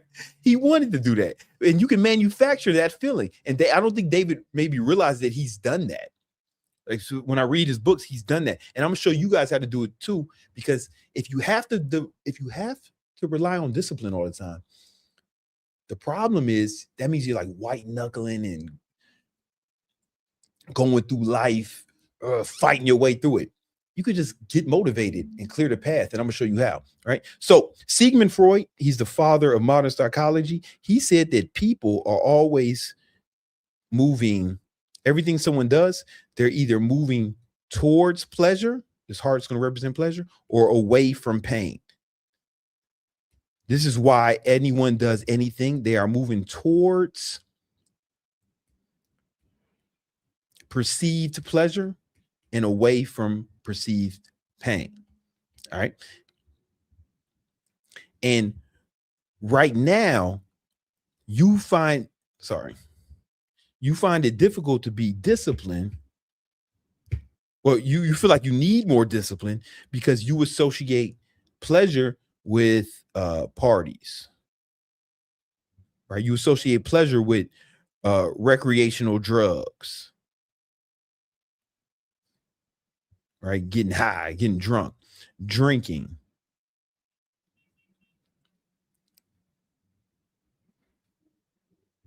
You know, hoes.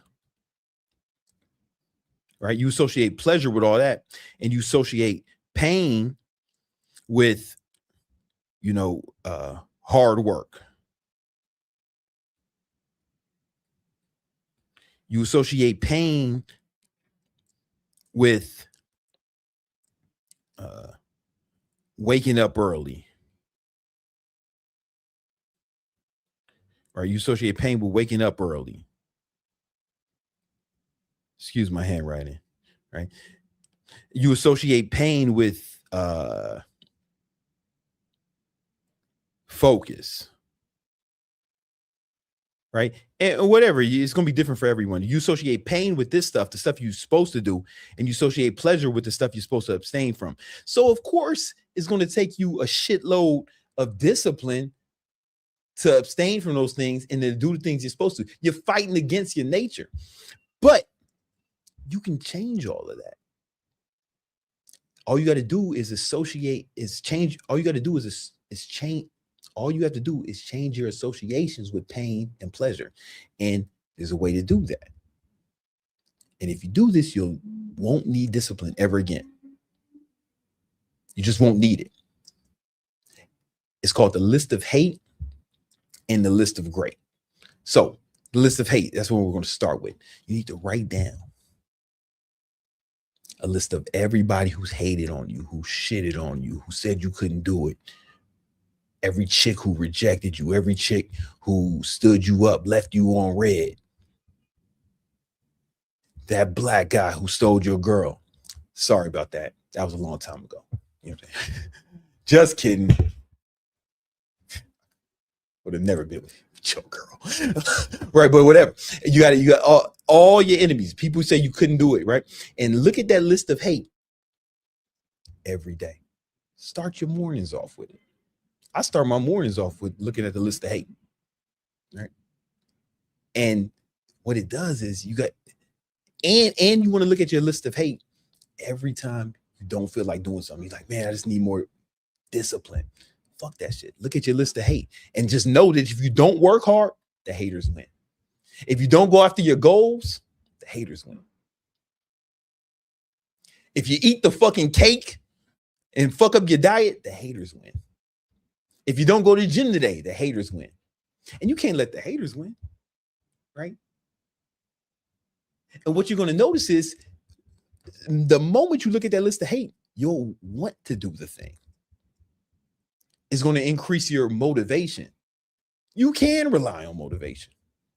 And you just got to learn how to manufacture it at will. And this is one of the ways to do it. And here's another thing you always want to keep this in mind. The people who said you couldn't do it, here's the thing. If you don't do it, they weren't hating. It was just a fair assessment of your capabilities. They were right. They were correct. And the onus is on you. Are you going to prove them right or are you going to prove them wrong? And once you think about that, it's like, it's time to go. Now, you can't just have the list of hate because that's going to make you weird, right? You also got to have the list of great. So on the list of great, I want you to imagine a version of yourself that accomplished all the goals you want to accomplish, your financial goals, your relationship goals, your fitness goals. Imagine that version of you, right? And then write down all the attributes that person has. What time does he wake up? What time does he go to sleep?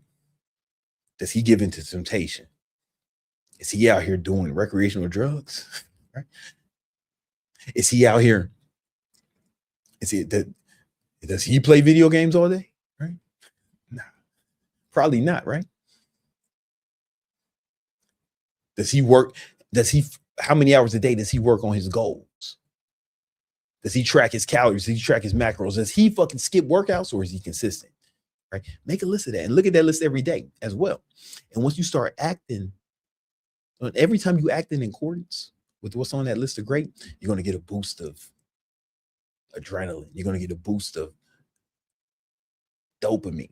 You're going to get a boost of dopamine because you will know that you're acting like the man you need to be to accomplish the goals you want to accomplish. And you're going to feel good about that. And after repeated exposure to that, now what's going to happen is you're going to change your associations, right? So now you won't. Sorry. I lost my. You'll no longer associate pain with this stuff, right? You'll start associating pleasure with it, right? And you'll no longer associate pleasure with this stuff that's taking you away from your goals, right? You'll start associating pain with this. What do you think happens at this point?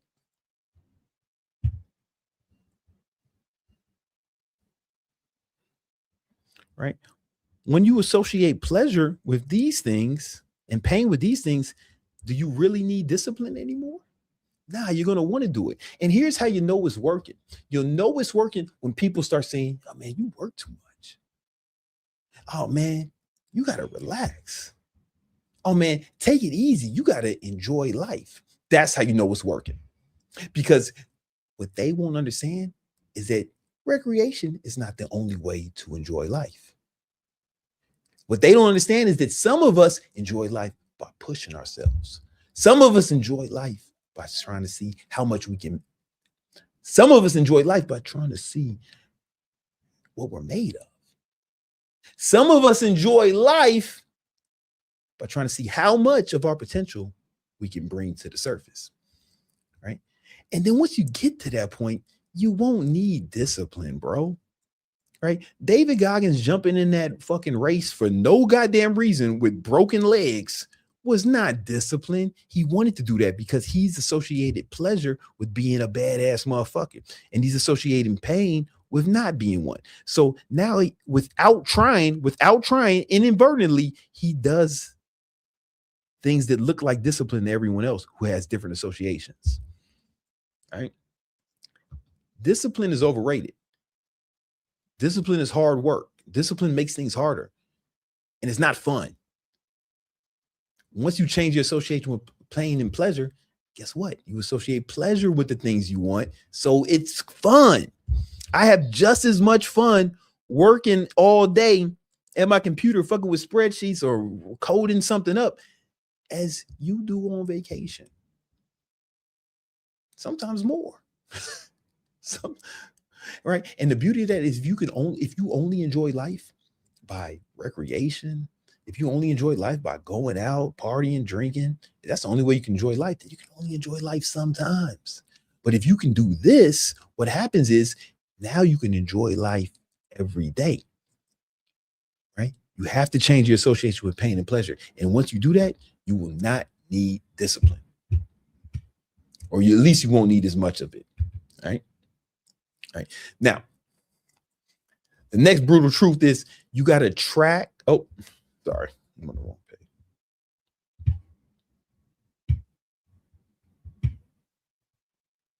What the fuck? Okay. The next brutal truth is you have to track the leading indicators. All right. Track the leading indicators. What do I mean by that? So,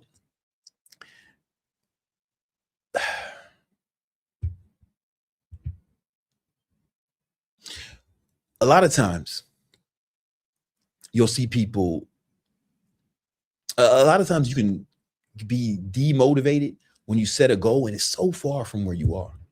And you're looking at that thing and it's far away and you see the distance between you and the goal and you start to feel like, damn, it's so far away.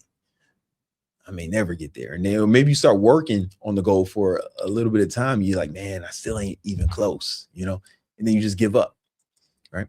That's because you're looking at what's called a lagging indicator.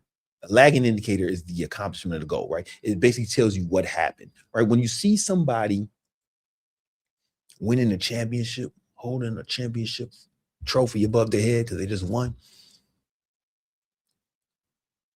that's a lagging indicator. That's just the result of everything they did to get to that point. That's a result of the decades of practice, waking up early, training every day, focusing on their diet, getting enough sleep, watching game footage. That's just a result, right? The results are lagging indicators. They just tell you what happened. Leading indicators tell you what's going to happen, right? So let's say you have a fitness goal and you want to lose 10 pounds of fat, right? Well, what would be the leading indicators for that? Let's think about this with math. Every pound of fat you want to lose, you have to burn 3,500 calories more than you consume. So if we wanted to do that in 5 weeks, we just have to be in a 1,000 calorie deficit every day for 5 weeks, meaning we're burning five. I'm sorry, we'd have to be in 1,000. We'd have to be in 1,000 calorie deficit every day. And if we did that for 5 weeks, we lose 10 pounds of fat. All right. So now all we have to do is look at the leading indicators every day. Just focus on today's leading indicators. All we have to do is focus on how much fat do I need to lose? I'm sorry, how many calories do I need to burn today versus how many I consume? Right. And if you can track how many calories you're burning with like an Oura ring or something like that. I track it with my Oura ring, but you can also do it with an Apple Watch or a Garmin or something like that. Track it. It gives you a good idea of how many calories you're burning each day. And then you just track how many calories you consume with MyFitnessPal, or I do it with Claude or something like that. And just focus on burning 1,000 calories more than you consume today. And if you do that every day for a significant, if you do that every day, you will, with mathematical certainty, lose 10 pounds of fat. Right? So all you got to do is look at the leading indicators every day, right? Break whatever your goal is down into things you have to do every day, every week, every month, and just focus on that. Really break it down by the day and just have a victorious day today. Right? If it's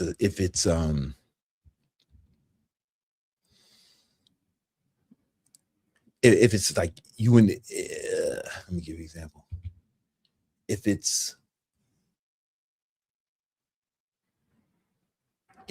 you have, let's say you want to make more sales, right? Well, all you got to do is do backwards math, right? Okay, what's your close rate?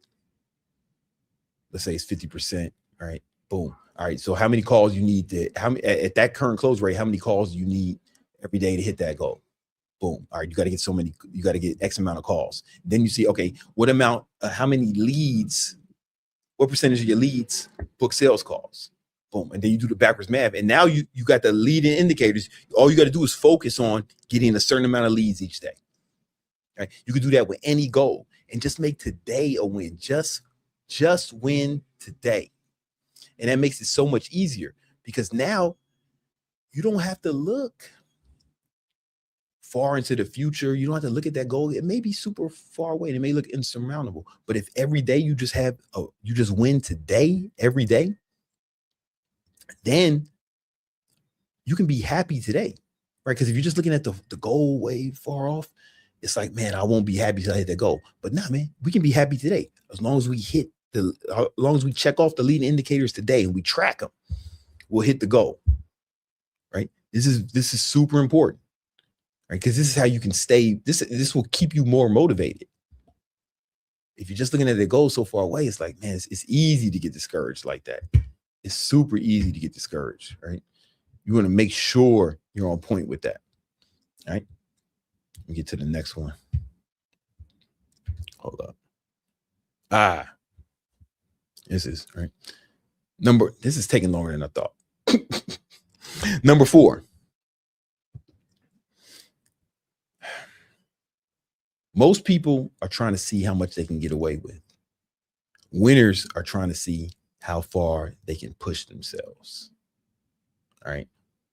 Well, winners are trying to see how far they can push themselves. This is very important, right? My notes got fucked up. Okay, anyway, winners are trying to see how far they can push themselves, right? So I hear guys all the time. Oh, so let me give you an example. I was at dinner with some friends, some people I knew, and when my food came, I broke out my food scale because I keep it with me everywhere I go to weigh my food. And they saw me like weighing my food at a nice restaurant, people dressed up, and they were laughing a little bit, but it's fine. It's no big deal. And one of the guys said, man, you do that all the time? I was like, yeah. And he said, yeah, but you'd still be in pretty good shape, man, even if you didn't do that, right? No. He said, you still probably be in good shape if you did that. He said, you still probably be in good shape if you didn't do that, right? If you just eyeballed it or something. And because I'm a nice guy, I was just like, man, I just changed the subject. But I was thinking, bitch, I'm not trying to probably be in pretty good shape. I'm trying to be the best I can be. See, there's a big difference between doing something and trying to do it the best you can be. I'm not really trying to do shit. I'm not a try baby. I'm going as hard as I can. I'm pushing myself to my limits. I want to see how much of my potential I can bring to the surface. So I'm not out here trying to do shit, bitch, nigga. I ain't doing that. I ain't never doing that. I want to see how much of my potential I can bring to the surface. Come on now. Right. And I want to see how much I can push myself. So a lot of you guys, a lot of you guys and most people are just trying to see how much they can get away with. Oh man, I can have a little bit of this. I can have a little bit of that. Yeah, you can. Yeah, one won't hurt. All that shit. That shit won't hurt. But will it help? And really just ask yourself multiple times a day, are you trying to see how much you can get away with? Or are you trying to see how much you can push yourself? And once you can answer that question, man, it's going to change things for you. Like the irony of it is that life becomes easier. The competition becomes scarce because most people aren't doing that. Most people aren't doing that at all, you know, and it starts to make up for a lot of the advantages that other people have that maybe you don't, or maybe the disadvantages you have. Because almost nobody is trying to see how much they can push themselves. Almost everybody's trying to see how much they can get away with. And it's so easy to outdo everyone, right? Take it to the next level, right? So you need to always be asking yourself, man, yo, can I do more? Can I accomplish more? Is this the best I can do? And if not, go harder. And that's why we want to have the list of hate and the list of great. It's really going to help you with that. Or especially if you focus, if you struggle with laziness or some bullshit like that, it's really going to help you out. Right. The next thing, hold on for a second. Something's wrong with my slides. Hold on, give me a second. I want to keep going. Just yo, DJ Chiquita Grande, you know how to play the music? Can you do it? Can you hit media assets? Nah? All right, it's all good. I got it.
Sorry, one more time. All right. I apologize.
All right, my slides were fucking up, but what happened is, man, I had some backup slides.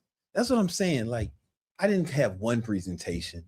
I had a whole backup presentation. That's what I'm talking about. Who else do it like that? Who else would have been ready like that with the backup presentation? You know what I'm saying? Come on, man. These motherfuckers can't fuck with me. All right. Yo, 5.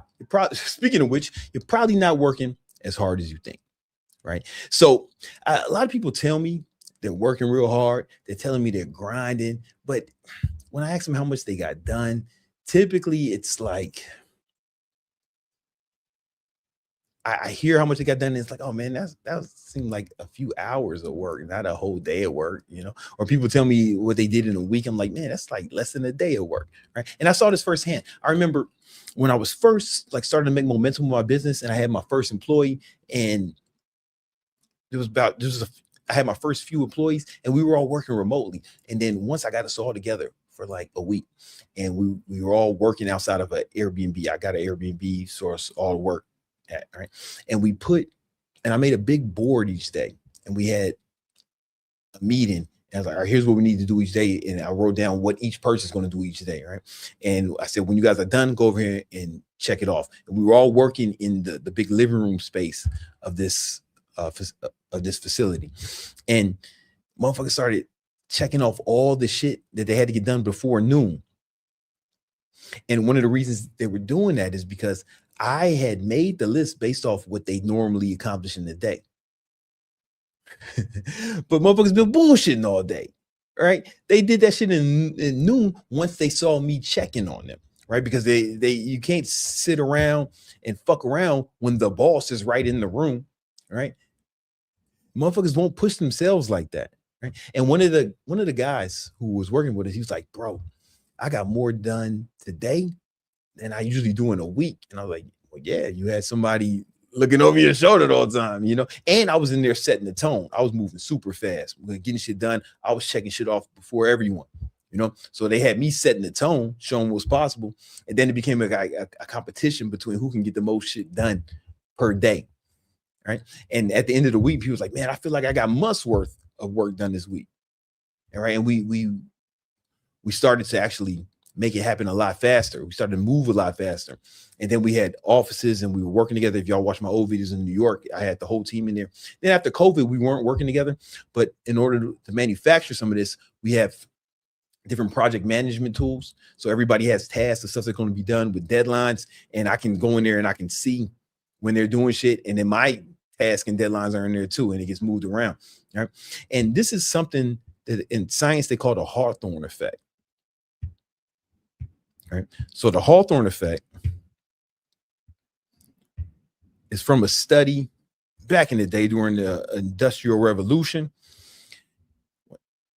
They had all these factories, and some of these factories were way more productive than other factories. Right. I know this is a great drawing. Just ignore it. Right. I'm good. Right. Factory. And that Hawthorne and the homies, they showed up to each factory. They were trying to figure this out, right? They didn't know. And they said, yo, guys, don't even trip. All we're going to do is we're going to come to this factory and just observe. Right? We're just going to observe. And then every time they went to a factory, right, productivity skyrocketed. It went up so far, right? And then, you know, this happened over and over again. Every factory they went to, productivity would just skyrocket. They started doing so much more. And then when Hawthorne and them left, when they weren't looking, soon as Hawthorne and the boys were looking somewhere else, right, looking this way, productivity went back down the baseline, right? And they called this the Hawthorne effect because what they noticed was people's productivity starts to go up when they know they're being observed. I want you to think about it like when you were in school, when you were kids. What happened when the teacher left class? Kids start acting crazy, right? Motherfuckers start. I remember when I was in 5th grade, teacher left, man.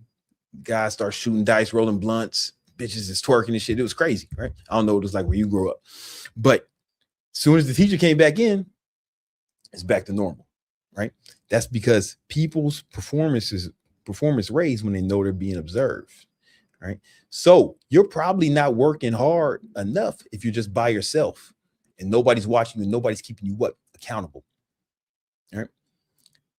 So you got to come up with some sort of system to keep you accountable. And maybe if you got one of your boys, y'all grinding or something, y'all keep each other accountable. Y'all set goals for the week and things you'll want to accomplish, and then you check on each other, right? Or even just like a gym partner, right? That's the best part about having a gym partner, because it's difficult to not go to the gym if you know somebody's waiting on you, you know? Right. And it's difficult to quit on a set when you know your boy is right there, right? And now with business, it can be harder. That's why I really think you should get a coach. So one thing I do with my students in High Ticket Trainer is we give them everyone who joins High Ticket Trainer, they get a coach, a one-on-one coach. And we give them all these tracking sheets where they're supposed to track how much they post each day, how many leads they reach out to, just put their sales calls in there. And we can see all of their tracking sheets. We can see all of their data. Their coach can see their data. I can see their data. So when they come on the calls with me, I do live calls with them every week. I'll pull up the sheet. Someone says, oh man, I can't get no clients when I'm doing this. I'm like, oh man, look at your sheet, bro. You ain't been posting.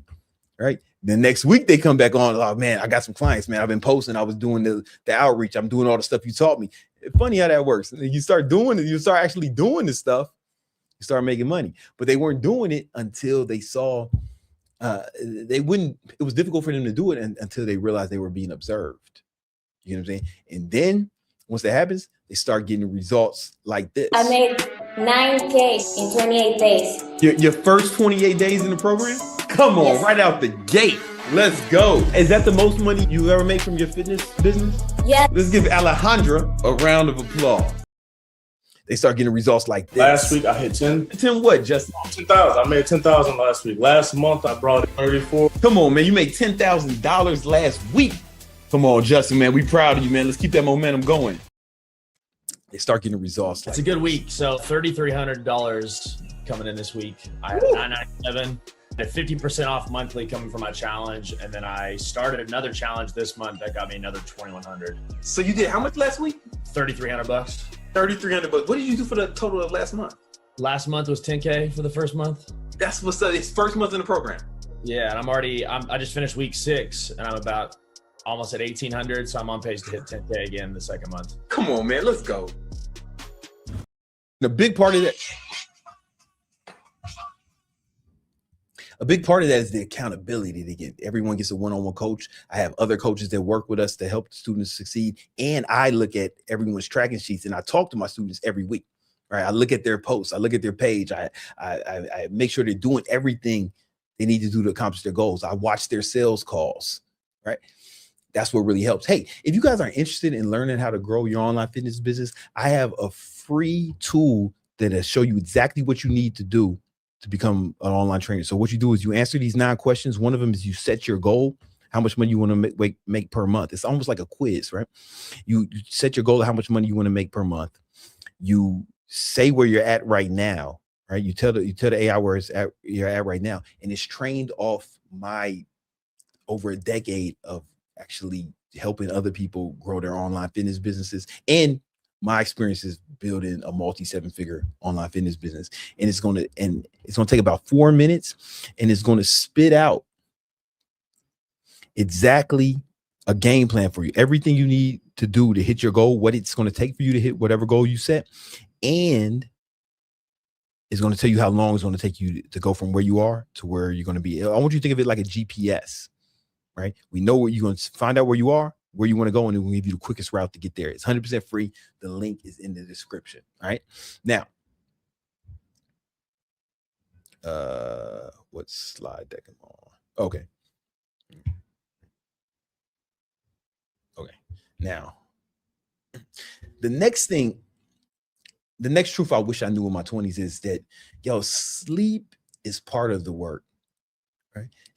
I know I talked about stimulants, and I'm highly stimulated, caffeinated all the time.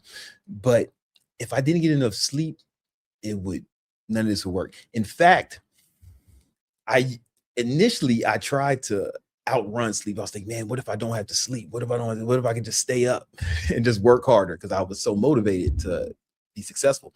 And that shit don't work. I started losing gains. I started losing muscle, and I started becoming depressed. Right. So sleep is important. You got to get at least 7 hours of sleep per night, at least 7 hours of sleep per night. And when you do that, you'll have more energy. You'll be able to work harder. You'll think better. You'll be able to solve problems better. And really important, you'll be able to regulate your emotions better, which is really important. If you can't control your emotions, you are a liability. All right. And it's hard to do that if you don't get enough sleep. So a few things I do to make sure I get enough sleep now, right, is I got blackout curtains. Right, blackout curtains, and I sleep with an eye mask. I sleep with white noise. I learned this when I had my son. We heard that white noise helps babies sleep, and I was like, yo, this shit working on me too. Right, so now I have white noise. Right, when I travel, I'll bring some earbuds with me just in case. You never know what's going on in the hotel room, the rooms next to you. Right?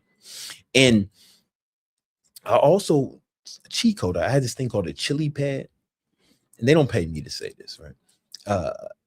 Basically, when you flip your mattress over, when you flip your pillow over to the cool side, and it's like cool for like 15, 30 seconds. It's like super cool. You know how that feels good.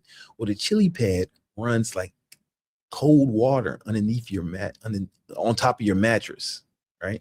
It's like a pad you put on your mattress, and it has this contraption, and it runs cold water through. You can set the temperature for whatever you want. Now your whole body feels like you're on the cool side of the pillow all night. Right, it's a thermostat, so it stays like that. It's not like the other side of your pillow where it like warms up after a few seconds. No, it stays like that. And I have tested this with my Oura Ring. I get way more deep sleep and way more REM sleep with the chili pad than without it. Like way more. It's not even close. Right? And I get about 7 hours of sleep each night. I'm good on 7 hours sleep. I'm older too. The older you get, the less sleep you need. When you're younger, you need more sleep. Like children will sleep like 12 hours a day. Babies will sleep like 20 hours a day or some shit, right? So the older you get, the less sleep you need. So 7 hours is good for me, according to my Oura Ring stuff. Sometimes 6. I try not to do 6. But sleep, man, you will make more money if you get better sleep. And again, it's not just about the quantity of sleep. It's also about the quality of the sleep. So I also suggest you get something to track your sleep, whether it's an Apple Watch, Oura Ring, a Garmin, or something like that. All right. Next thing I wish I knew in my 20s is you have to design your environment for success. All right. One of the biggest mistakes people make is trying to become a better person while keeping the same environment. Right. You try to use willpower day and night, every decision, but eventually you're going to lose if you do that. That's why it's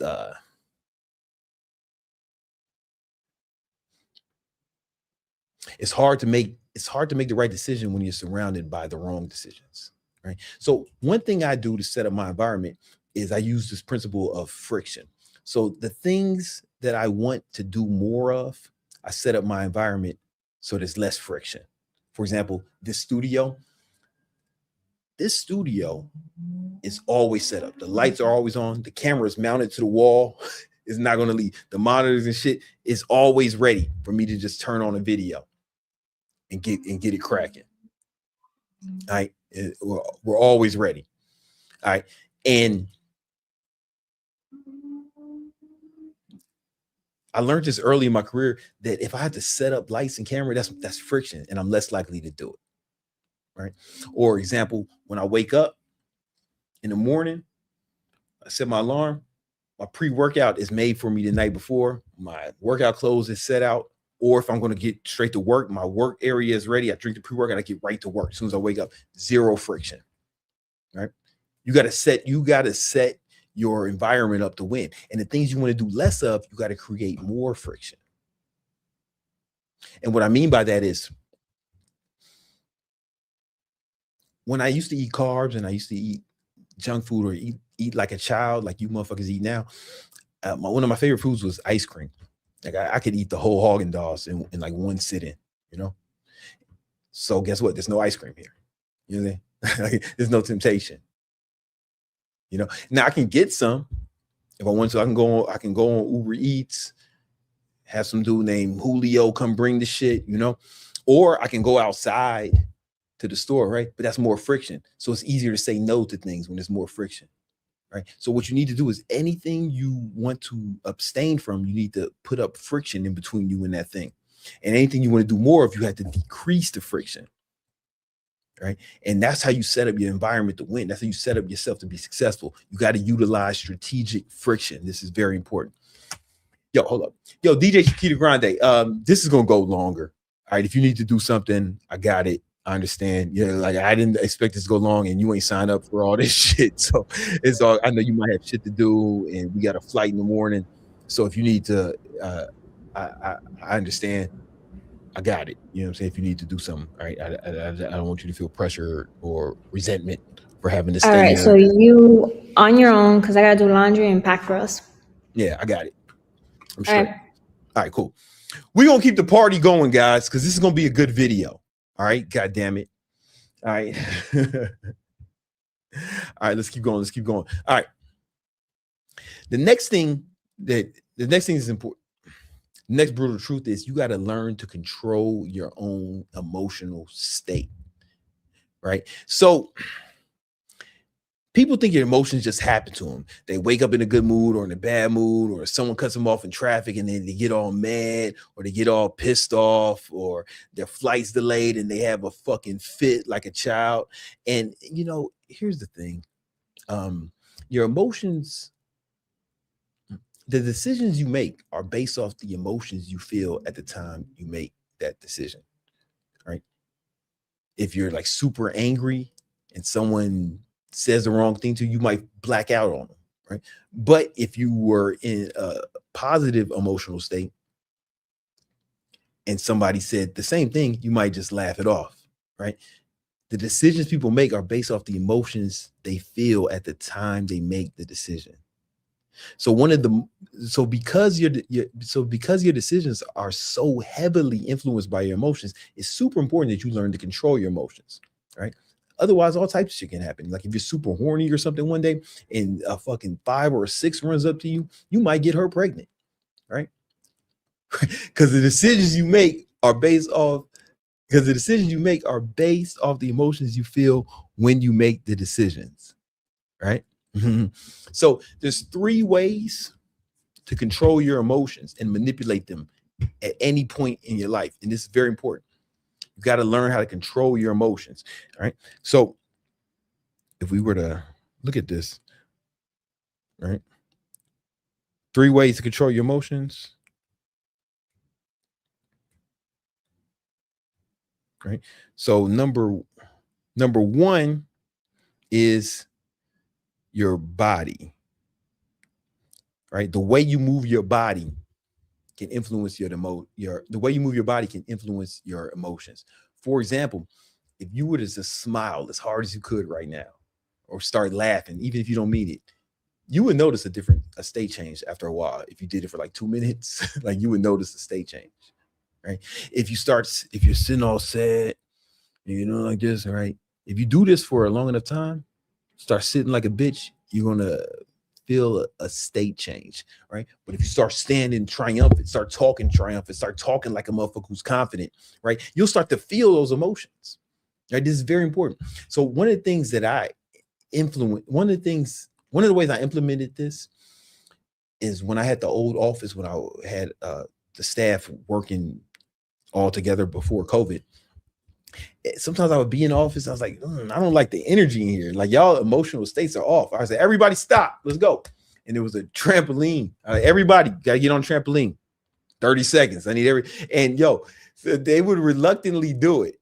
Right. But after a while, after there was an emotional shift after that. Right. I still got a trampoline outside for that reason. I may get on that shit, you know what I'm saying?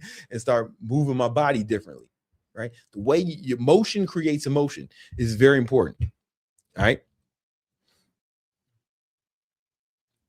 The next way to change your emotions is your actual. Okay. Now this can happen super quick. Right. Now the next way to change your emotions is your environment.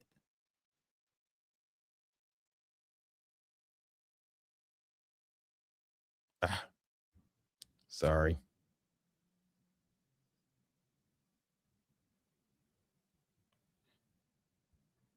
My handwriting is not this bad. It's just difficult to write on the screen. I mean, it's bad, but it's not this bad.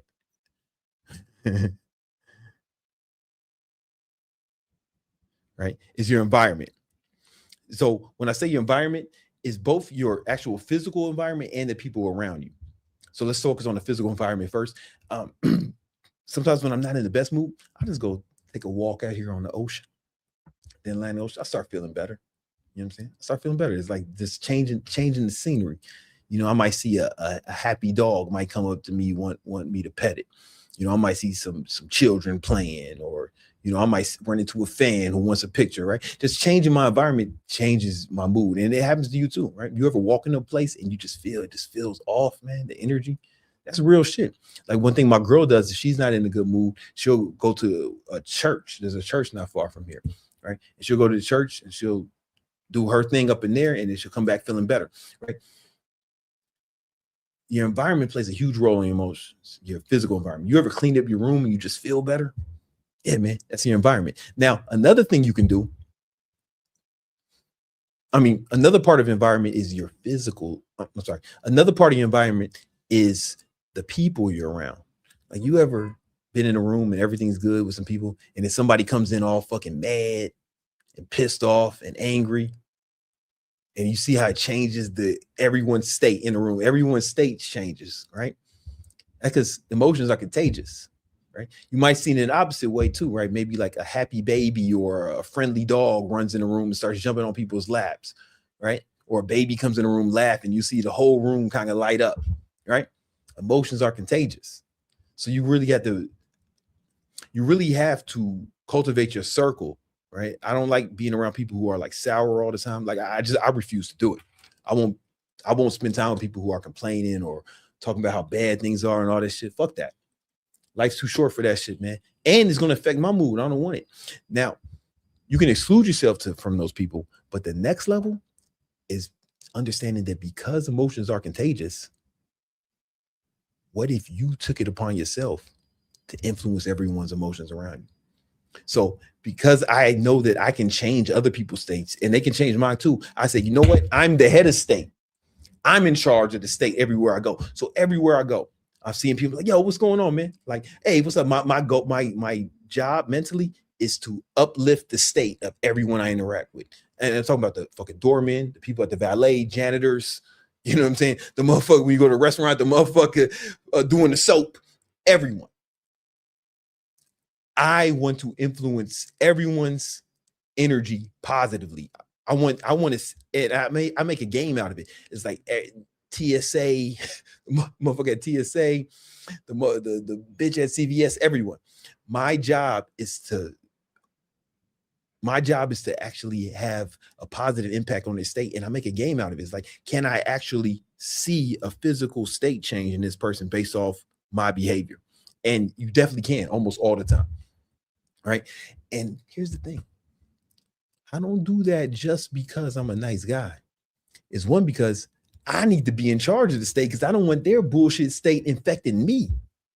You know what I'm saying? Like I'm in charge. I'm setting the tone where I go as far as state is control. Some people like, how do you stay away from negative people? You don't let them be negative.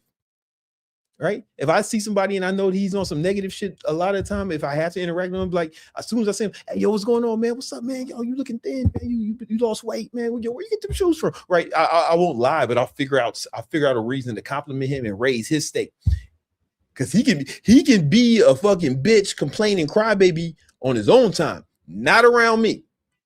I don't let no one do that shit around me, and I don't force them not to. I just change their state. It's like I'm in charge of the state. He's not in charge of mine. Man, what kind of bitch nigga shit is that? Is letting a motherfucker be in charge of your state? I'm in charge. I'm the head of state. You guys are gonna feel the way I want you to feel. Pause. Like that's how I approach it because it's contagious. And here's the thing: remember, your emotion, your body affects your state too. So if I'm acting in a way to affect the state of the people around me, it's a feedback loop because I will start to feel that way even if I don't. Because of what I said before. Does that make sense? Right? And now it becomes kind of a feedback loop. And because they're happier, they affect my state in a positive way. Are you guys getting that? All right. I hope you guys didn't. That was pretty deep. Now, the third way to change your state, and this one is the most important, is with your thoughts. Whatever you think, fuck, man. With your thoughts, whatever you think about, you're going to feel, whether it's real or not. Let's do an experiment. If you got a pet, I want you to imagine the pet coming into the room right now, kind of slow, his head down. And he goes, and then he dies right in front of you. He lets out a cry and just dies. All right, it's not real. It's not real. But some of y'all got sad just now, just thinking about it. Some of y'all got sad just now. It's not real, right? Whatever you think about, you're going to feel, whether it's real or not. So you have to control your motherfucking thoughts, right? You got to only be thinking about what you want. You can't be thinking about shit that happened in the past. You can't be thinking about shit that might happen that's bad. You got to be looking forward at where you're going. There's a reason that when you're driving, the windshield is bigger than the rear view because that's where you're supposed to be looking. Yesterday don't pay, man. I don't give a fuck what happened to you. I don't give a fuck what happened to you, right? Yesterday don't pay. Let's stay focused. Let's focus on where we're going. You're supposed to look through the windshield, right? You're not supposed to look at what's happening now, honestly, right? That's why the side mirrors are smaller, right? You look through the windshield, where you're going, where you focus, and you want to maintain your focus on your goals, right? Anything you think about, you will feel, whether it's real or not. So you have to control your thoughts. And the thing is, this is the most powerful one. The other ones are not even close. What is depression? I was diagnosed with bipolar 2 depression, right? And there's a chemical imbalance, right? But what happens is one of the main things is that a lot of depression is just people have trained themselves to focus on the negative things so they feel it all the time, whether it's stuff that happened in the past, stuff that's happening now, or stuff they're afraid of in the future, right? They've trained themselves to focus on negative because whatever you do is habit forming, including how you think. Your thoughts are habit forming. So you got to train yourself to think about what you want. Now, again, I didn't say think positive. I didn't say ignore the problems. What I'm saying is focus on what you want to happen, not focus on what you want to happen exclusively, right? Prepare for the worst, but focus on where you want to go. And another part of thoughts is like language, because words are just thoughts verbalized.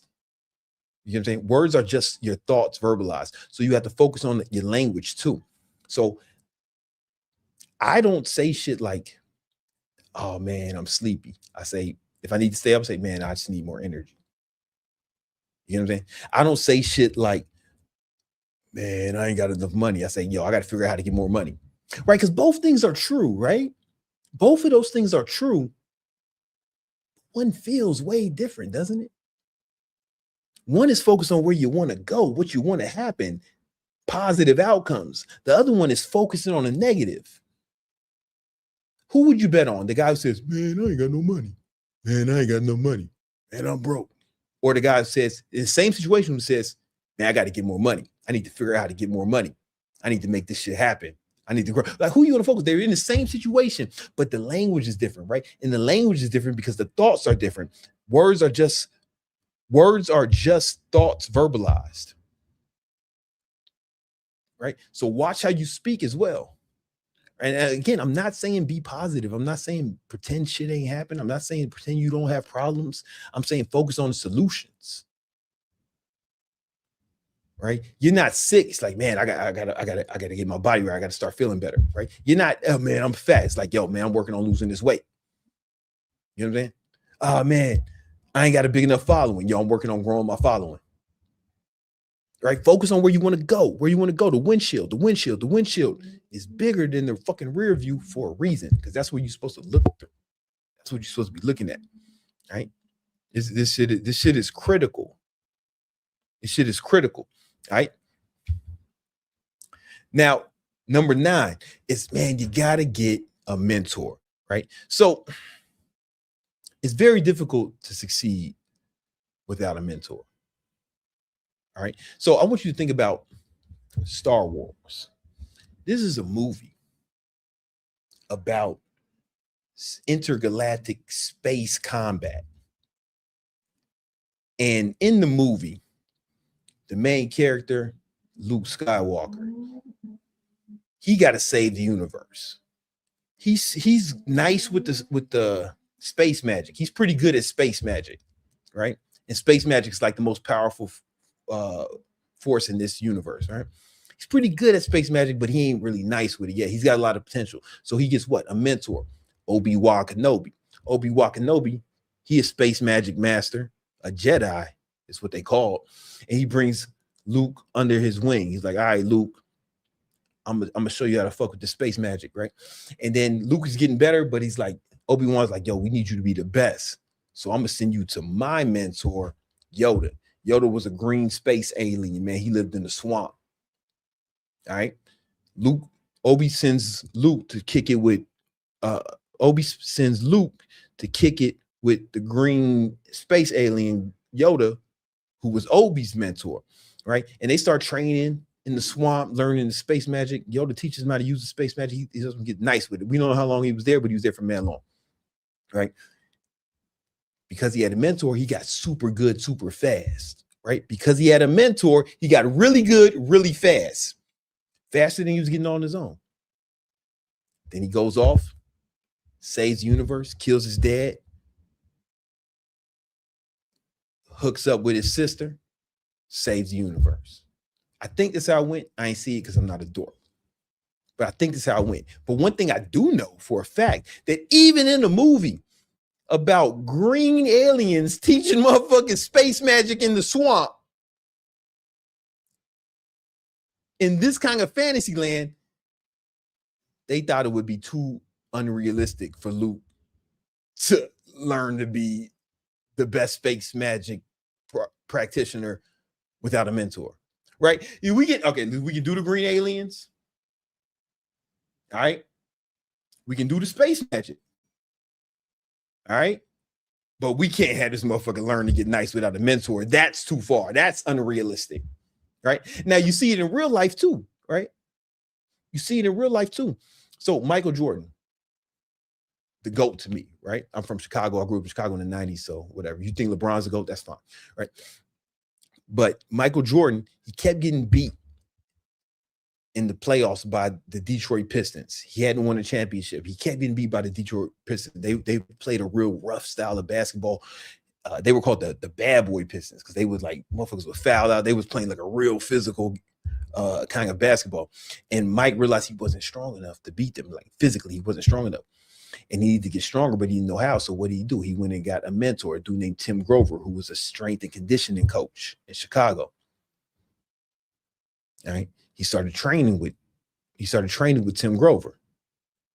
They start working out together. Tim gets him in shape. Next thing you know, Michael Jordan goes on to win multiple MVPs, gold medals, 6 championship rings.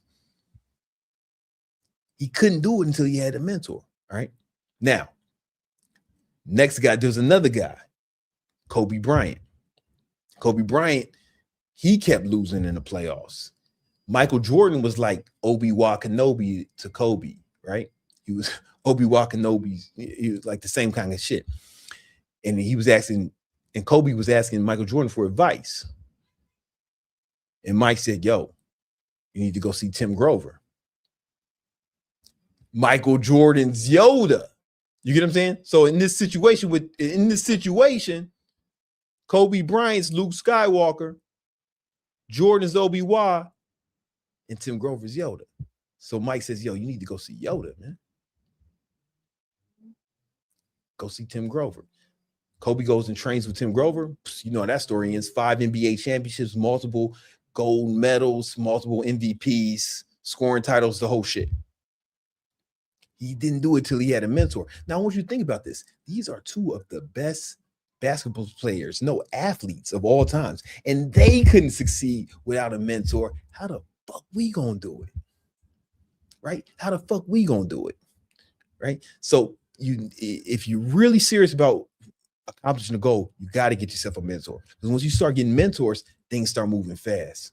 Right? So I had tons of mentors coming up, tons of them. You know, Elliot Holtz, Owen Hook, a bunch of other different guys, right, have helped me become who I am. And now I mentor other people. And a lot of these people, they come into my high ticket training program trying to go to online fitness business. A lot of them had tried this shit before. They couldn't figure out. But as soon as they join HTT, they start getting the results are kind of different. Let me show Leonardo, you. What's up, homie? This month, new record. I was pretty excited. The goal was to go 30. We finished at 39K. $39,000. Yes, sir. New record. Let's go, man. Let's give Leonardo a round of applause. Oh, then we had another. That was just one example. Leonardo's not even in America. He's in Mexico. He does all his shit in Spanish. Like this shit we do, it works no matter where you live. We have students, community members. We have community members on every continent except Antarctica, right? But if somebody is in an igloo wants to learn to go to online training business, that's a challenge I'd like to accept. Another example I had is this dude named Corey Armstrong. Corey joined my program. He was trying to start his online fitness business. He just couldn't get it popping. He was fucking struggling in the Detroit ghetto, right? But then he joined my program, right? Immediately started making money, started getting it happen. Started making money, started making it happen. He's made enough money to move him and his mom out of the Detroit ghetto. He lives in Miami now. He's bought his mom a car, a house, got his own crib. And I just last month we finished at 40K. If you don't mind me asking, what you finished the year at? Last year was a record year, man. We finished at $470,000. I owe a lot of this to you and the team, just being able to continue to provide the value and consistently being there to help. So I'm eternally grateful, man. Let's give Corey a round of applause. Just under $500,000. This brother went from poverty to almost $500,000. Hey, listen, guys, again, check out this roadmap, the fitness revenue roadmap. If you want to learn what it takes for you to grow your online fitness business, the link is in the description. Again, it's trained on my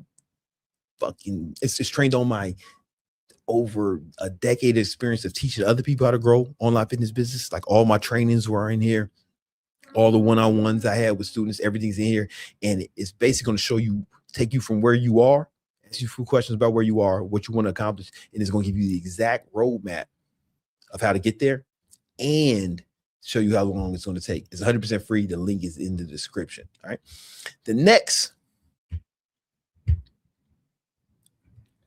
This video is taking longer than I thought it would be. All right. The next. Oh, shit. Where are we at? Give me a second. All right. All right. The next thing, this one is super powerful. All right. This is the next brutal truth if you want to be successful, right? Is you have to kill the mediocre mantras. So I call these mediocre mantras. This is when people say, oh man, you could just have one won't hurt. Or they say, man, you know, I worked hard all week. I deserve this. I could take a day off. Or man, you know, everything in moderation. You know, oh, just one won't kill you, right? People say that all the time. Most people say stuff like that. Most people are average. Like by definition, most people are average. Average and mediocre are synonymous, right? These statements are technically true. One bad meal isn't going to kill you. One missed workout is not going to kill you. One day off is not going to ruin your business. But that's not the fucking point, is it? Right? The point is,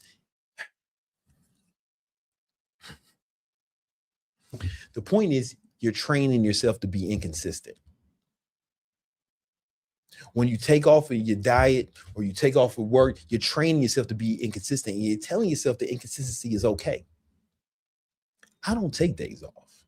I haven't had a cheat meal in like 3 years. I don't take days off from training. I mean, I lift weights every day, but the days I'm not lifting weights, I'm still getting active. I'm still getting at least 10,000 steps some kind of way. I'm still taking my son to the trampoline park. And I'm like, nah, brother, we need 2 socks. I got some calories to burn, right? I'm active every day. I might go for a walk with my girl. We might go for walks or do some activities, take my nieces and nephews to Chuck E. Cheese. I'm running around with them. I got to burn these calories, you know? I don't take no days off. It was my son's birthday this weekend. I had to take him to his birthday party in the afternoon, but I took him to another kid's birthday party earlier that day. It was a busy day, started early. Could have just took a day off from work. I could have not worked that day. I work on my business every day. So I just woke up at 4 and got 4 or 5 hours of work in before he woke up. According to him, I didn't work that day, right? He just woke up and dad was there and we got it popping. We just had fun all day. But I don't take no days off, right? Not because one won't kill you or you can just take a day off. No, it's because if you take days off, you're training yourself to be inconsistent. Because you're teaching yourself that inconsistency is okay. You're teaching yourself that inconsistency is okay. And if you take days off, if you're inconsistent when things are good, the fuck you gonna do when things are bad? There's a tragedy around the corner. Your life is not going to be an unbroken boulevard of green lights. You're going to have tragedy. People you know are going to die. Pets are going to die. Family members are going to get injured. Kids are going to get sick. There's going to be fucking shit happening in your life every day, all of us.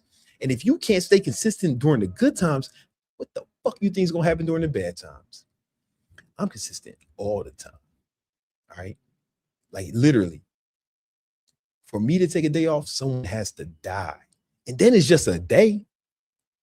It's just a day, maybe two. Maybe two. When my cousin died, we grew up together, man. Like we lived a block away from each other my whole life. We went to high school together. We went to college together. We were both in New York at the same time. I moved to Miami right after he moved to Miami. We were like more like brothers, right? He died. Yeah, I didn't work no more that day. He died on a Friday in a car accident.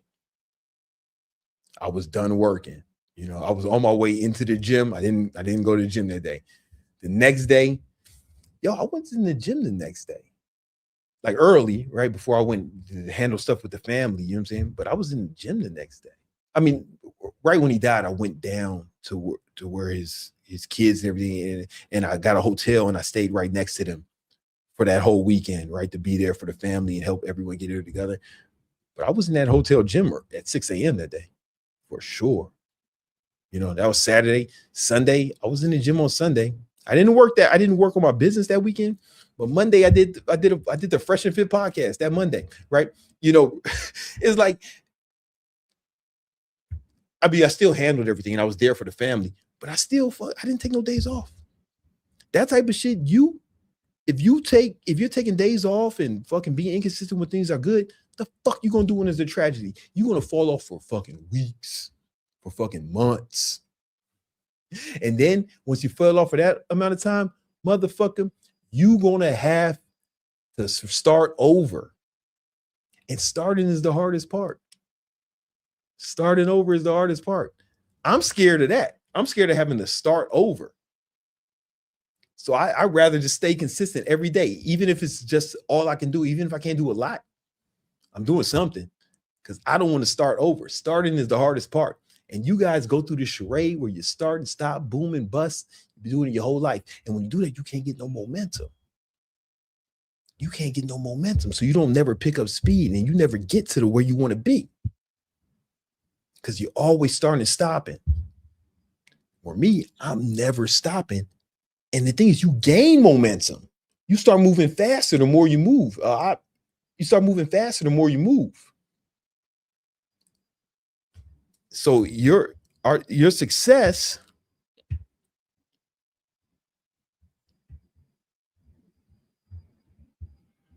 hold on. Your shit looks like this. Start, stop, start, stop, start, stop, start, stop, stop. And you never get success. Motherfuckers who stay consistent, that shit hockey sticks. You get what I'm saying?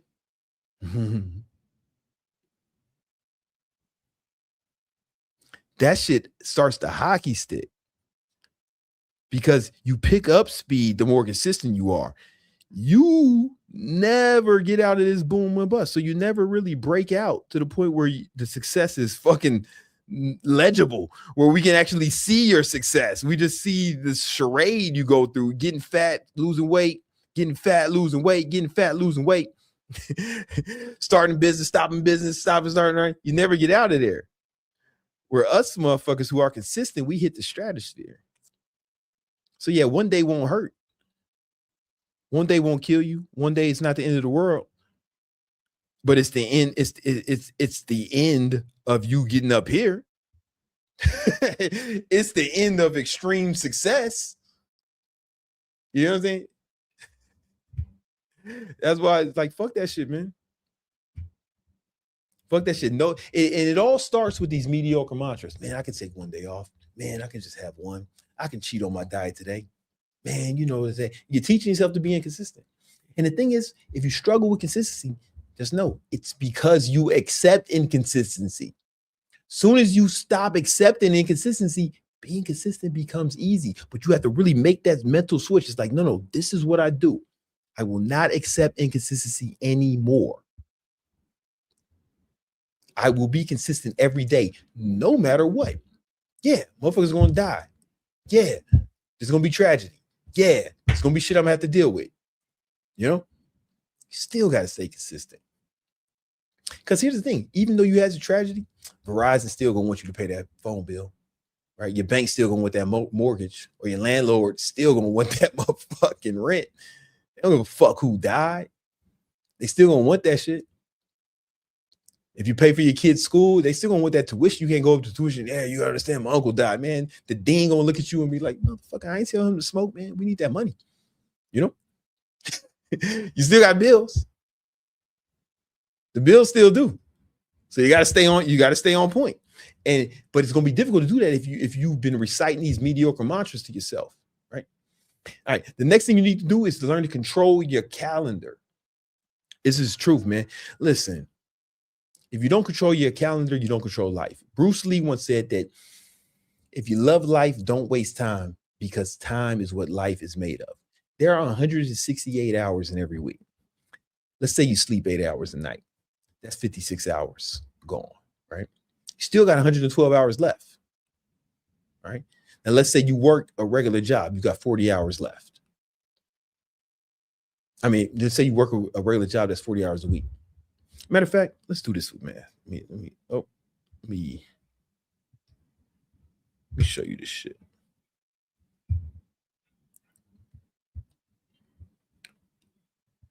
I had mad different slides. I had 3 different slides in case this shit kept fucking up. All right. So there are 168 hours in every week. You got to sleep 8 hours a night. Right? So that's 56 hours. or let's say you work 40 hours a week, right?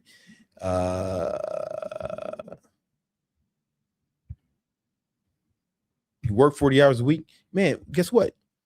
You still got 72 hours left for the week. 72 hours, right? So you motherfuckers who say you don't have time, I'm just like, what the fuck are you doing? Like, what the fuck are you doing? Right? You work out an hour a week. All right, man, what's that? 7 hours? You still got mad time. The thing is, you're not controlling your calendar. So one thing that's really helped me become successful, and if I had to make this video 5 minutes, say, yo, give them one thing that would change their life, is I would say plan every hour of every day in your calendar. This is what my calendar looks like. Every hour of every day is accounted for. If you do this, you will accomplish so much more. Just do it for a week. You will be shocked at how much you accomplish. If you do it for 90 days, your whole life changes. Just 90 days. Plan every hour, every day in the calendar. Your whole life changes. Everything's different in 90 days if you do that. All right. You do it for a year, motherfuckers will have to assume that you made some sort of deal with the Illuminati, because your productivity will skyrocket. And here's the thing. I'm not telling you not to spend time with your family. I fly. My son lives in Georgia. Right. I'm there every other weekend. I take 52 flights. I'm sorry. I take 50 flights a year just to see him. Not counting the other business flights I take, right? So I'm taking like, I don't know, 70 flights a year. I run a multi-7-figure business. I got a girlfriend. I still spend time with my other family, my nieces and nephews. Like, you're not busier than me. I still go hard. And the reason is because it is. Because it is. Now, here's one thing people always say is like family. You guys, what about family? Family's the most important. Yeah, family's super important. I'm not telling you not to neglect it. I'm telling you, put it in the calendar. I know exactly how much time I spend with my family, probably more than you. You know what I'm saying? Put it in your calendar. You know, and the one thing about family, if you're a guy in your 20s and you don't have kids, what the fuck are you talking about, man? You talking about spending time with your mommy? Yeah, your mommy wants you to go out and be somebody, bro. Like, you spend too much time with your mommy. That's why you sound like a bitch right now. You know what I'm saying? Like, man, you got to go out and be somebody, man. But start planning every hour of every day in your calendar. I promise you, your productivity will skyrocket. You'll accomplish way more. All right. You know,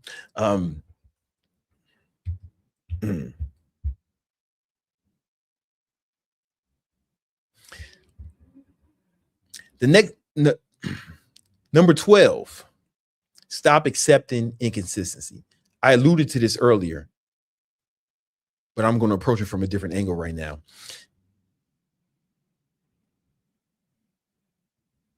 There's something important you need to understand about confidence. Confidence isn't just you standing in the mirror telling you you're great or saying affirmations to yourself, talking to yourself like a fucking crazy person, right? Confidence comes from doing what you say you're going to do when you're supposed to do it, right? Like keeping the promises you make to yourself. And that's the most important part of being consistent. Because every time you're inconsistent, what happens is you start to erode your confidence in yourself. You say you're going to work out every day. You say you're going to train every day. You say you're going to track your macros or follow your diet. And you tell yourself these things, but if you don't do it, what happens is you start to not trust yourself as much, right? You start to not have confidence if you don't believe in yourself, right? And hold on.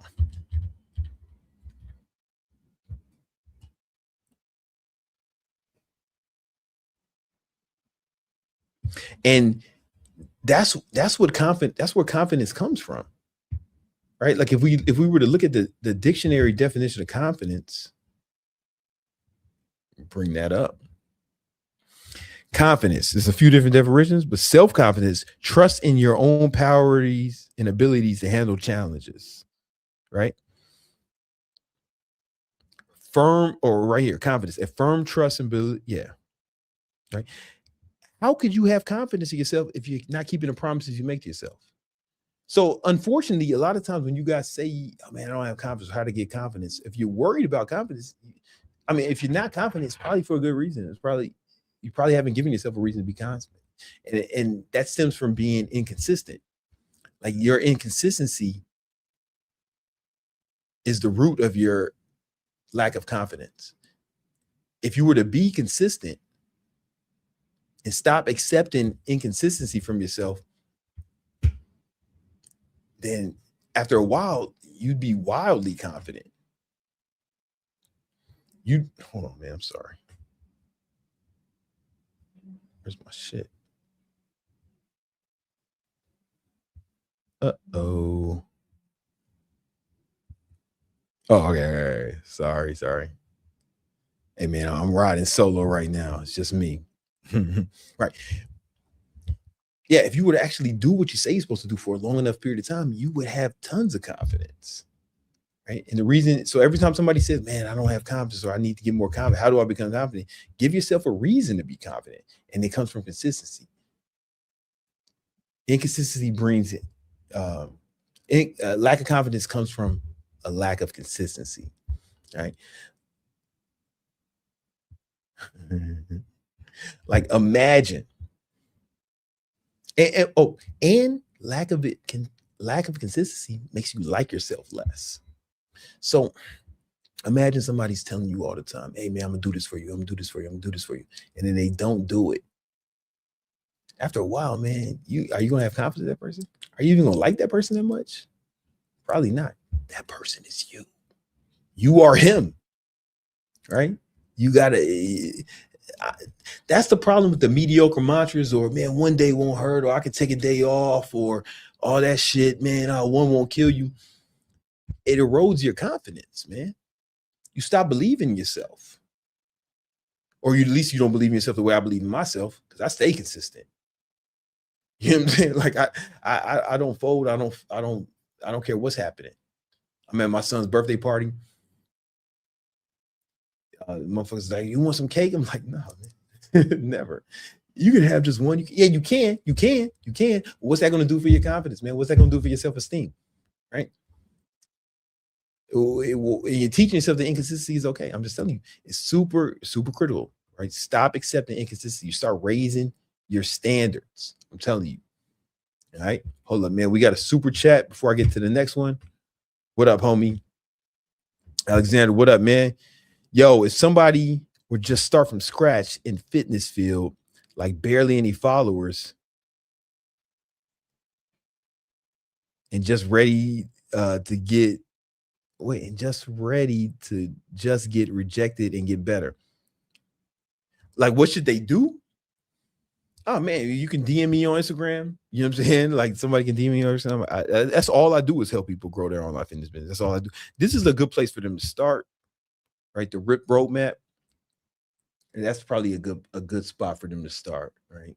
And it's take this little quiz, answer these questions, and see what they need. You know, that's probably a good spot for them to start.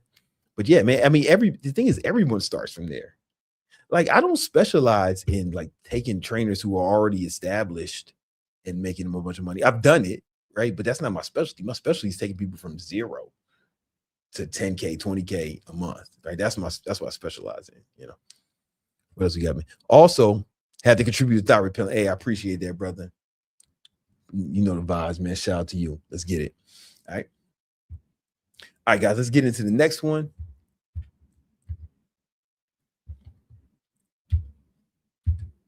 Oh. Yo, the next thing you need to do is you need to get around winners. You need to get around winners. You ever been around someone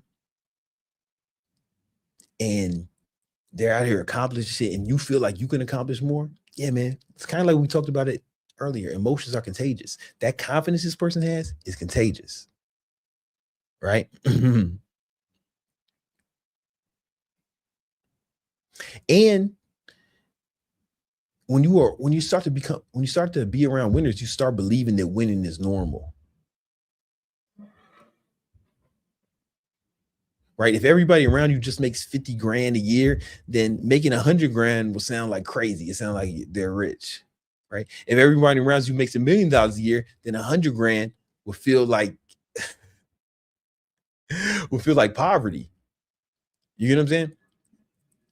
If everybody around you is 30 pounds overweight, then having a belly will start looking normal.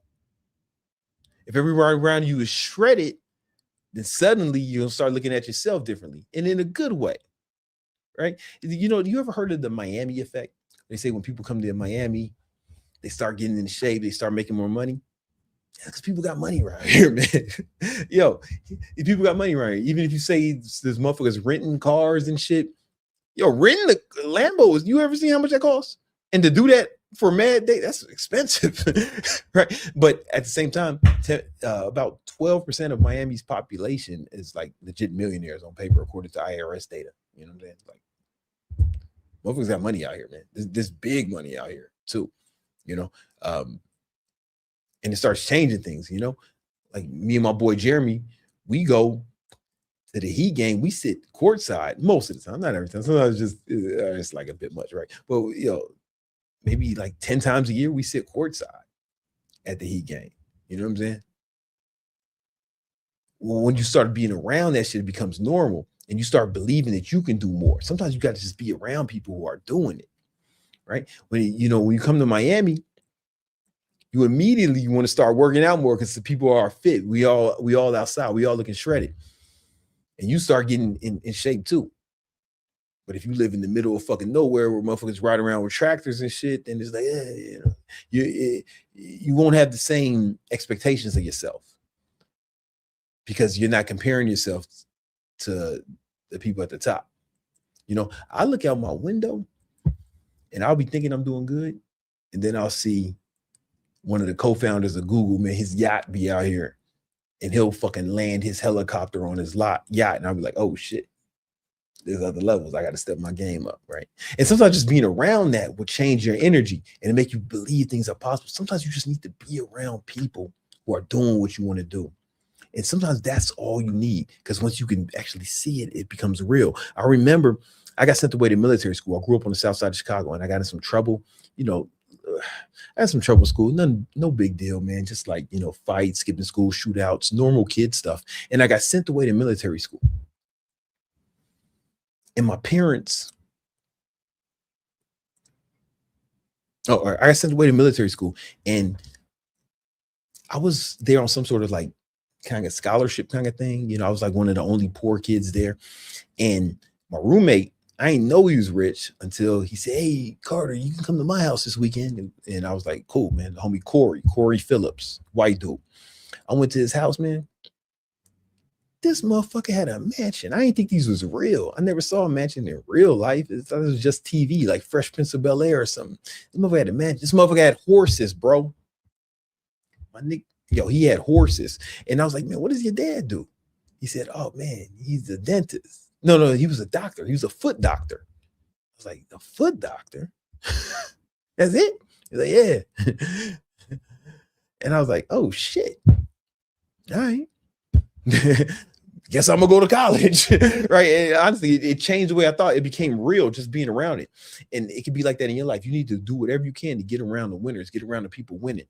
Right. So when I first moved to New York, y'all make fun of me, say, oh, you was in a small apartment. Y'all don't know that I was in a rich neighborhood. It was called Forest Hills. Right. So across the tracks, there were like mansions. And I used to ride my bike through the mansions because I needed to be around. I wanted to soak up that energy. I started making more money. Then, you know, I got some more money. I moved to the Upper West Side, 72nd and Broadway. I started going to the gym, man. Michael Strahan in my gym. You know what I'm saying? I started rich motherfuckers at Equinox, you know. Guess what? I started making more money, right? It starts to become normal. It starts to become normal. You start to believe in yourself. And the same thing happens when people join my program, High Ticket Trainer. I'm telling you, they come in and they see other people winning. We do these calls every week. It's like 4 or 5 live calls every week, but one of them I do every Tuesday. And I start that call off and I'm like, yo, guys, how much money you made this week? How many clients you got this week? How many sales you got this week? And then people, especially the newcomers, they come on and they start hearing shit like this. Hey, Big Will, what's up, player? Since last Tuesday, $5,094. You made 5,000 in the last 7 days? Last 7 days. You've only been in the program for a little while, right? August 8th. Oh, so this is your first month. And I'm over 32 grand since August 8th. Come on, man. Let's go. Let's give Will a round of applause. That's fantastic, man. Come on, man. They start hearing shit Hey, like this. Jen, what's up? Oh, good. We're doing good. For the month of April, I know we were on the road to beat my January total of 39,500 something, and we've accomplished that. I finished April at $49,927. How much? $49,927 for the month of April. If I had one more day in April, it would have been 50K plus. Yeah. Yeah. For the month of May, I'm at $12,577. Yeah, 12,000 already. 577. Only the 6. I know. Oh, come on. No. Let's give Jen a round of applause. Let's go. That's amazing. Hey. You get what I'm saying? So imagine you just become an online trainer, you join that group and you jump on these calls, you start seeing that, you start believing it's real, right? Because people are doing it. You're like, oh, this shit works. Man, if I just follow the plan, I can do it. And that gives you more belief. Like a lot of times you are inconsistent or you don't do what you're supposed to do because on the inside, you don't believe it's possible. Like if you believed that if you did X, Y, Z, you believed without a shadow of a doubt that you would make $1 million this year. Like you believe it the way I believe if I pick this mouse up, it's gonna be fine. Like I believe it like that. I believe it like if I turn the faucet, water's gonna come out. Like if I believed it like that, if you believed it like that, would you need a bunch of discipline? Like if you knew you were gonna make it, that's what happens when people join HTT, High Ticket Trainer, man. When they join the community, they come in and they see all the results and it's like, oh shit, I believe it. It's real. These motherfuckers are just like me. They're not better than me, right? They human. All they did was follow the plan. And next thing you know, man, they getting it, right? If you want to learn how you can become an online trainer, I got the free tool, the RIP roadmap. The link is in the description. Check that out and just take the quiz and just see what it's going to take for you to become an online trainer. You might see what the roadmap says you need to do. You might be like, yo, that's too much for me, man. I didn't know I had to put in work. I didn't know I had to work hard. I thought it was going to be some get rich quick shit. I don't want to do it. And that's cool, but at least you had that data. The link's in the description, right? Oh, hold up. There's a super chat. Let me read this. Yo, just joined the live. So this might be a bit random. Any advice for being successful door-to-door salesman? Real quick, I'm going to answer that. What you want to do is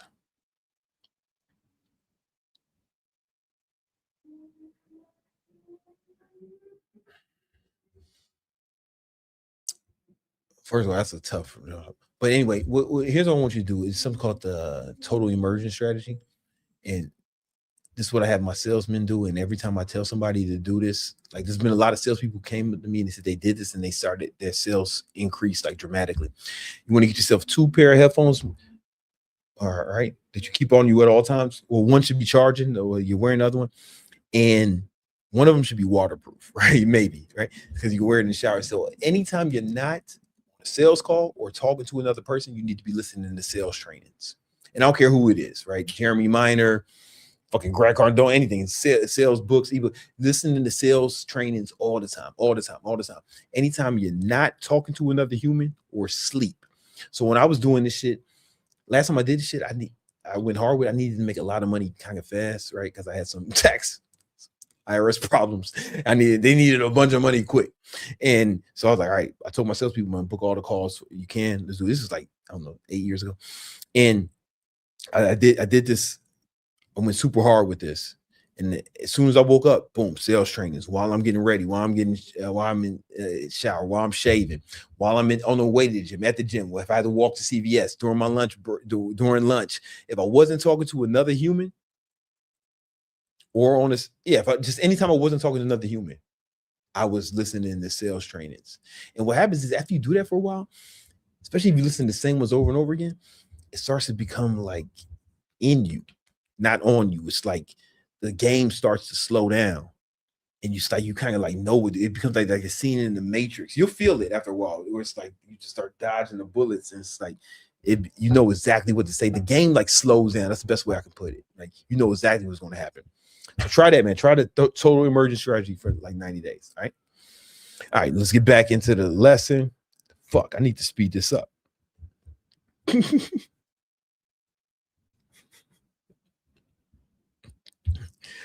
All right.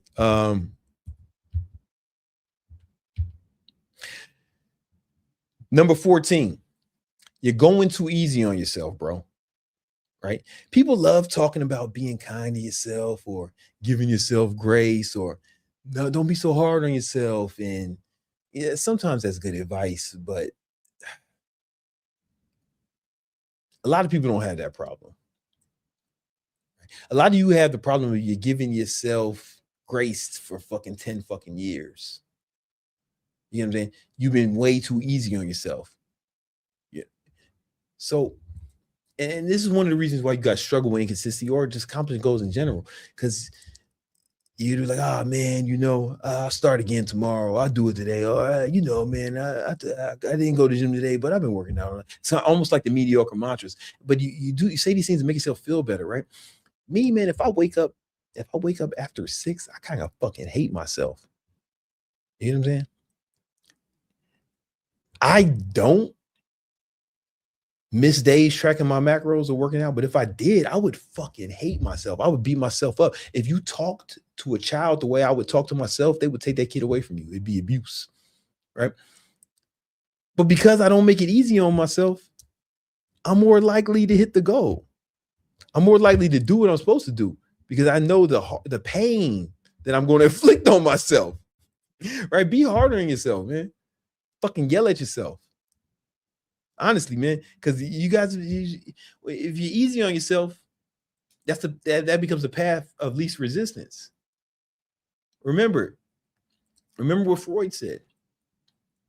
People are always moving towards perceived pleasure or perceived pain, and if you're going to make the pain easier, then you actually like miss out on a tool that could be helpful, right? So be way harder on yourself. Pause. Like really give yourself hell when you fuck up. All right. And again, I alluded to this earlier, but I'm going to reiterate it more. No days off.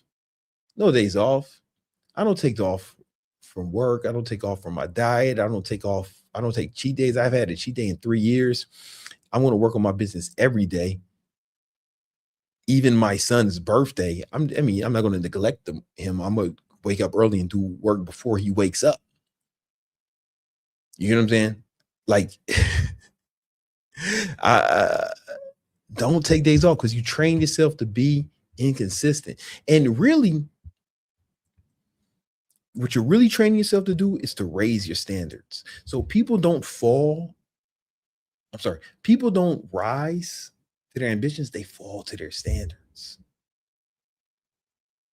So you have to raise your standards. No, I do this every day. I am consistent. I show up every day, no matter what. Sometimes it's hard. Sometimes it's difficult. Sometimes I'm not going to have a lot of time. You know, sometimes it's going to be tragedy. Sometimes it's going to be inconvenient. Sometimes it's going to hurt. Sometimes it's going to be painful. I still show up because it's the standard. Just like brushing your teeth. Like most of you are going to brush your teeth every day. Most of you are going to shower every day, right? No matter what's going on, right? Because it's a standard, right? We do not rise to our ambitions. We fall to our standards. You have to raise the fucking standards. All right. You have to raise your standards. All right. And part of it is just no days off, man. No days off. Again, you need to train yourself to believe that inconsistency is intolerable. Because if you tolerate inconsistency, inconsistency is what you have. It's what led you here. I'm not watching videos about how to be consistent or how to fucking self-improve. I done self-improved. I read all the books. I did the shit. You know what I'm saying? I'm teaching the shit. I'm teaching the shit. I'm telling you what I'm saying is real, man. All right. Number 16. Balance will kill extraordinary results. And what I mean by that is when people say you got to be balanced, you got to have balance. Listen, only the extreme results can only come from extreme actions. Life's not crazy enough for it to happen any other way. right? Balance will have you fucked up and have you average, right? Right? People talk like balance in every part of your life is supposed to be equal amounts and everything, but that's not how it works, man. If you're trying to build something extraordinary, then there's going to be seasons when you need to be obsessed, right? If you want to make $1 million, say you want to make $1 million. Listen, when I made my first million, I'm gonna be honest with you, it took everything. It took everything. All right. I missed every party. I missed every fucking basketball game, every football game. I didn't even watch it on TV. And I'm black. You know how hard it was for me to do that? I didn't watch no TV shows. I missed the first Iron Man movie, the fucking Avengers, all that shit. Like I missed it all because I was fucking obsessed with succeeding. Now I had more of a catalyst. I was running from extreme pain because like my father had killed himself, shot himself in the head not long ago, and I had to help my family out of a pretty tough situation. So I had more incentive, right? But it was obsession, homie. It wasn't like no regular shit, all right? That was easier for that thing because I didn't have no kids and shit, right? But I ain't tell you to have all them kids, man. You can still be, I'm still obsessed though. I'm still obsessed, man. Honestly, it's an obsession. Extreme results can only come from extreme actions, and balance is not how you get that. Right. Number 17, your mood is your responsibility. So we talked earlier about how to control your state. And I don't know, man, maybe people know this, maybe they don't, but I see successful guys on the internet. A lot of them are like white guys, mostly. And they say stuff like, man, I made all this money, but I didn't feel fulfilled. It wasn't enough. I didn't feel fulfilled. And I promise you, I have no idea what the fuck they're talking about. I made my first million like 12 years ago, and it's been great. It's been fucking awesome, bro. I don't know what they're talking about. Now, again, at the same time, I don't know the struggles of being a white businessman. I don't know the pain they have to go through. I don't know the trials and the tribulations a white businessman has to go through, right? But these motherfuckers be acting like, oh man, I just wasn't fulfilled. I couldn't get it, right? But I believe it's because they were looking for money to make them happy. And people say that to me too. Money won't make you happy. Money won't happy. Money's not supposed to make you happy. Money's an inanimate object. Money's only job is to be exchanged for goods and services. Your mood is your responsibility. Your emotions are your responsibility, not money. Dipshit. You thought money was going to make you happy? It's not money's job to make you happy. Money's job is only to be exchanged for goods and services. That's it. Looking for an inanimate object to take responsibility over your own emotions. Dumbass. It's not even supposed to be like that. Here's the thing. I was happy while I was grinding. I was happy while I was struggling because of what I told you earlier about learning how to control your own state. You don't get happy to make money. You get happy and to make money. You don't get happy to make money, right? If you don't know how to control your emotions when you're poor, you can't control them when you're rich either, right? You're still a child, right? Like a child, like a toddler, whatever happens, that's how this motherfucker's mood is going to be. He's going to soak up whatever mood is going on. Now, a child's default is happy, right? But, you know, if you take the toy away, they're going to cry, man. They're hungry, they're going to cry, right? Their mood is 100% based off their circumstances. You motherfuckers are adults and y'all still acting like that. You got to learn to control your own emotions. Your emotions are your responsibility. Your money's not supposed to make you happy. Your bitch ain't supposed to make you happy. Your kids aren't supposed to make you happy. Your emotions are your responsibility and yours alone. And you really need to understand that. Your mood is your responsibility. And you need to, if you don't know how to do that, go back to the other fucking number I told you when I showed you how to control your own emotions. It's based off the way you move your body, your environment, and your thoughts. Those are the only things. Those are the only ways to control your emotions. And the more you can divorce your emotional state from your circumstances, the better. Like I had one of my sales guys and he was like, oh man, if I can just make some money, man, I can just be happy. If I can just get this, man. He was like, no, this is what he said. He said, man, I'd be happy if I could just get the 20K a month. Like, motherfucker, you need to be happy now and then go get the 20K a month. Don't fucking depend on your circumstances to control your emotions. Control your emotions and then go out and make your circumstances money make you happy. Nothing's supposed to make you happy. You're an adult. You're supposed to control your own emotions, you bitch nigga. Not the sales guy. He's cool. And he's white. So calling him a bitch nigga would have been inappropriate, to say the least. All right. Number 19. Success typically takes more effort than you think it does.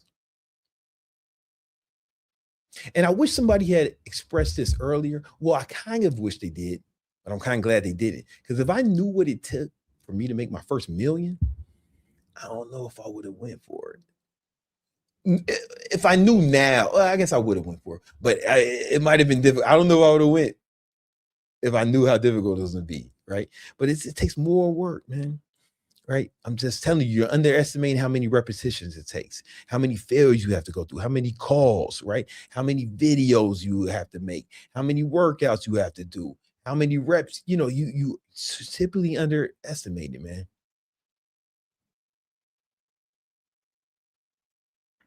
And I just don't think people really understand how much it takes to be successful, right? But because of that, it's so much easier to beat everyone, right? So when I say one of the ways I see this manifest is people will set goals based off what they think they need to do to accomplish a goal, all right? So if I need to accomplish a goal, I'll do X, Y, and Z, right? But the problem with that is you can fail. Right. So we don't want to set our goals based off what we think we need to do to accomplish the goal. We want to set our goals like this. Ask yourself, how much effort would I have to put in to make failure impossible? You see the difference? Right. So just think about it. Person A, he says, hey, how much effort do I have to put in to accomplish this goal? Then we look at person B. He says, how much effort would I have to put in to make failure impossible? Which one are we betting on? You got any goddamn sense? Is number 2, person B, right? And when I first learned this, I play guitar and I had a guitar teacher. Obviously, I had a mentor because I was serious about learning guitar. I'm not going to try to just learn this shit from YouTube videos. I'm going to get a mentor, something I'm serious about. So, and I'm with my mentor, my teacher. I'm playing guitar, and I got hired to do, this was a long time ago. I got hired to do a show where I was playing for this singer, and she had me learning some songs and doing some stuff, and there was some chords that I wasn't familiar with, like some stuff like jazzy chords, and I was practicing it with my teacher, and it took a minute to get it. He was showing me what I was doing wrong, so I got it way faster because I was working with him. First I started working on it on alone, but when I worked with him I got it faster, and I got it. I remember I played the whole thing and I got it, and I was like, yeah. And he was like, hey man, I'm glad you got it, but amateurs practice till they get it right. Professionals practice till they can't get it wrong. And that kind of just blew my mind. I was like, oh, that's the difference. That's the difference between a pro and an amateur. Because it's the same concept. It's not what do I have to do to accomplish this goal? It's how much effort do I have to put in to make failure possible? I promise you, if you approach all your goals with that sort of intensity or that sort of ferocity, you will run circles around a competition and you will accomplish your goals. You will accomplish your goals if you approach it like that. And the beautiful thing is it takes away the fear. It takes away the doubt. It takes away the uncertainty because now you got a plan that's like, oh shit, I can't lose if I do this, right? And you just got to be willing to do it. But it takes away the fear. All right, that's very important. All right, number 20. Stop wanting it to be easy. All right, a lot of people make decisions based off the wrong question. They say, like, what's easier? What's the easiest diet? People ask me, man, what's the easiest diet? And, what's the fastest way what's the easiest way to lose weight? And, what's the easiest business to start? What's the easiest workout? And it's like, why are you optimizing around easy? easy isn't the goal. The results are the goal. And sometimes the best plan is the simplest plan, honestly, right? Losing fat can be simple. Eating few calories than you consume, right? But a lot of people take the easy route. Like a lot of these influencers, they'll tell you the easy route. They'll say shit like, oh man, you just need a 300 calorie deficit or 500 calorie deficit. Problem with that is that's easy to fuck up. Remember, we're not trying to do what we need to do to accomplish a goal. We're putting in an amount of effort that makes failure impossible. And for the fat loss example, I think a 500 calorie deficit is not enough. And one of the reasons I believe that is because it's easy to fuck up. Most of y'all ain't even tracking your calories that time. And you're definitely not taking a scale with you everywhere you go to weigh everything. So if you're just eyeballing shit, you know how easy it is to fuck up a 500 calorie deficit. If you're just eyeballing, you just need to be off by a few ounces a few times each day. Right? You just need the AI you use to scan your shit to be a little bit wrong a few times each day. Now your 500 calorie deficit is over.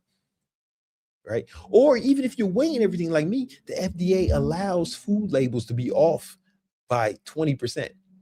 Legal, it's fine. You can be off by 20%. So this, you got something that's 500 calories, that shit might be 600 calories.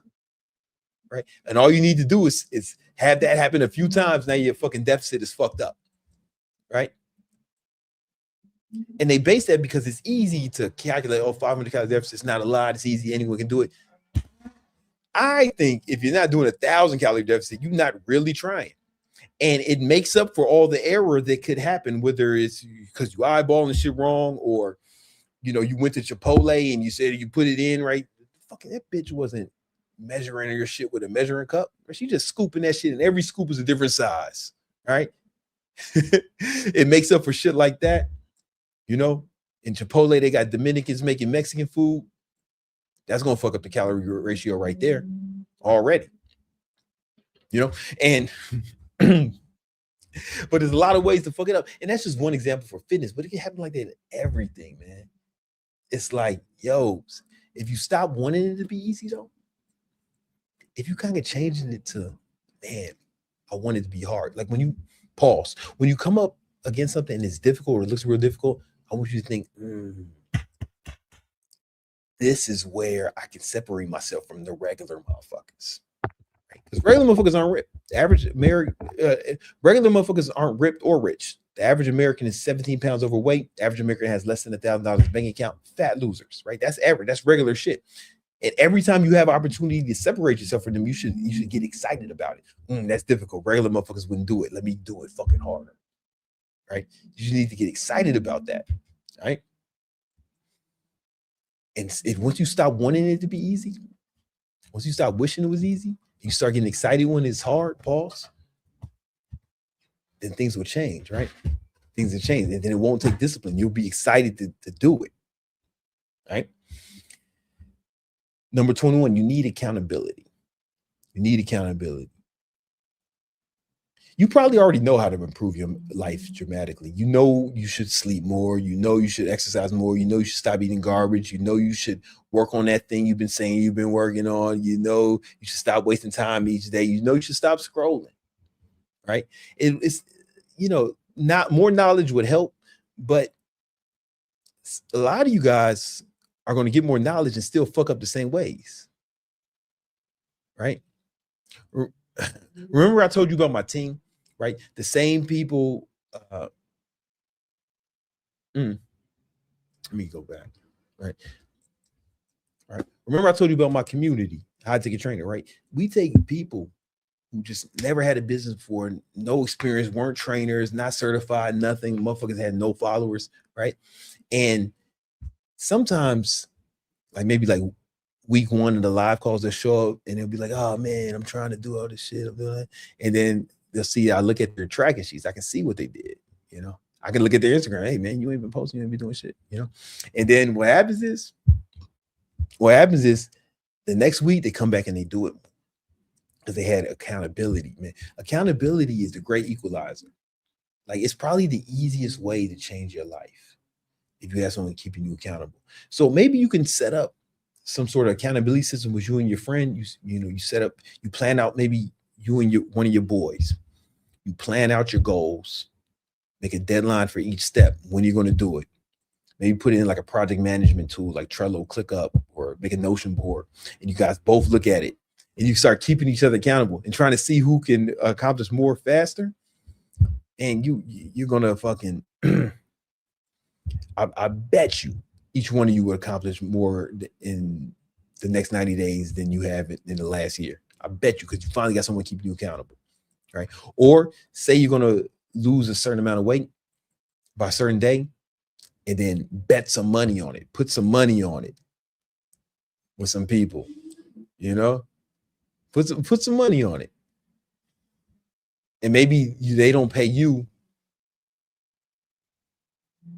if you win, but you got to pay them if you lose. People will do more to avoid loss than they will to gain, right? So if you got to give somebody 10 grand, if you don't lose 10 pounds in the next 2 months, I bet you lose that money. I bet you lose that weight, right? Because now you got accountability, right? You got to set that up some kind of way. And that's one of the reasons people see so much in High Ticket Trainer, because we provide accountability. Everyone gets a one-on-one coach. They meet with me every week, and we have other coaches they meet with, and we really take it to the next level. If you think that being an online trainer may be helpful for you, go ahead and listen, just see. Check out the RIP roadmap, take the quiz, see if it's worked for you. You're going to get a game plan of what you need to accomplish. You may look at it and be like, hey, man, I don't want to do all that shit. I don't want to do that. But if you did do it, click the link in the description and check it out right now. But if you did do it, you might get some different results. Like, yo, what's up, Brandon? I'm new to the group. Nice to meet y'all. This is my second week going in, and I've closed my first 997. Keep that momentum going, brother. Let's give Gino a round of applause. So last week we did $1,972, and last month was the best month of the year. That was 11,800. Let's give that a round of applause. Yeah. You might get results like that. Listen, just check it out. The RIP roadmap. It's 100% free to give you a game plan if that's what you want to do. All right. And if you want some more advice from me for free, there should be a video that's going to pop up here any moment. All right. That was a lot. Hey guys, I gotta go. I didn't mean to do a 3-hour stream, but it be like that sometimes. I'm not gonna be here on Thursday. I'll holler at y'all.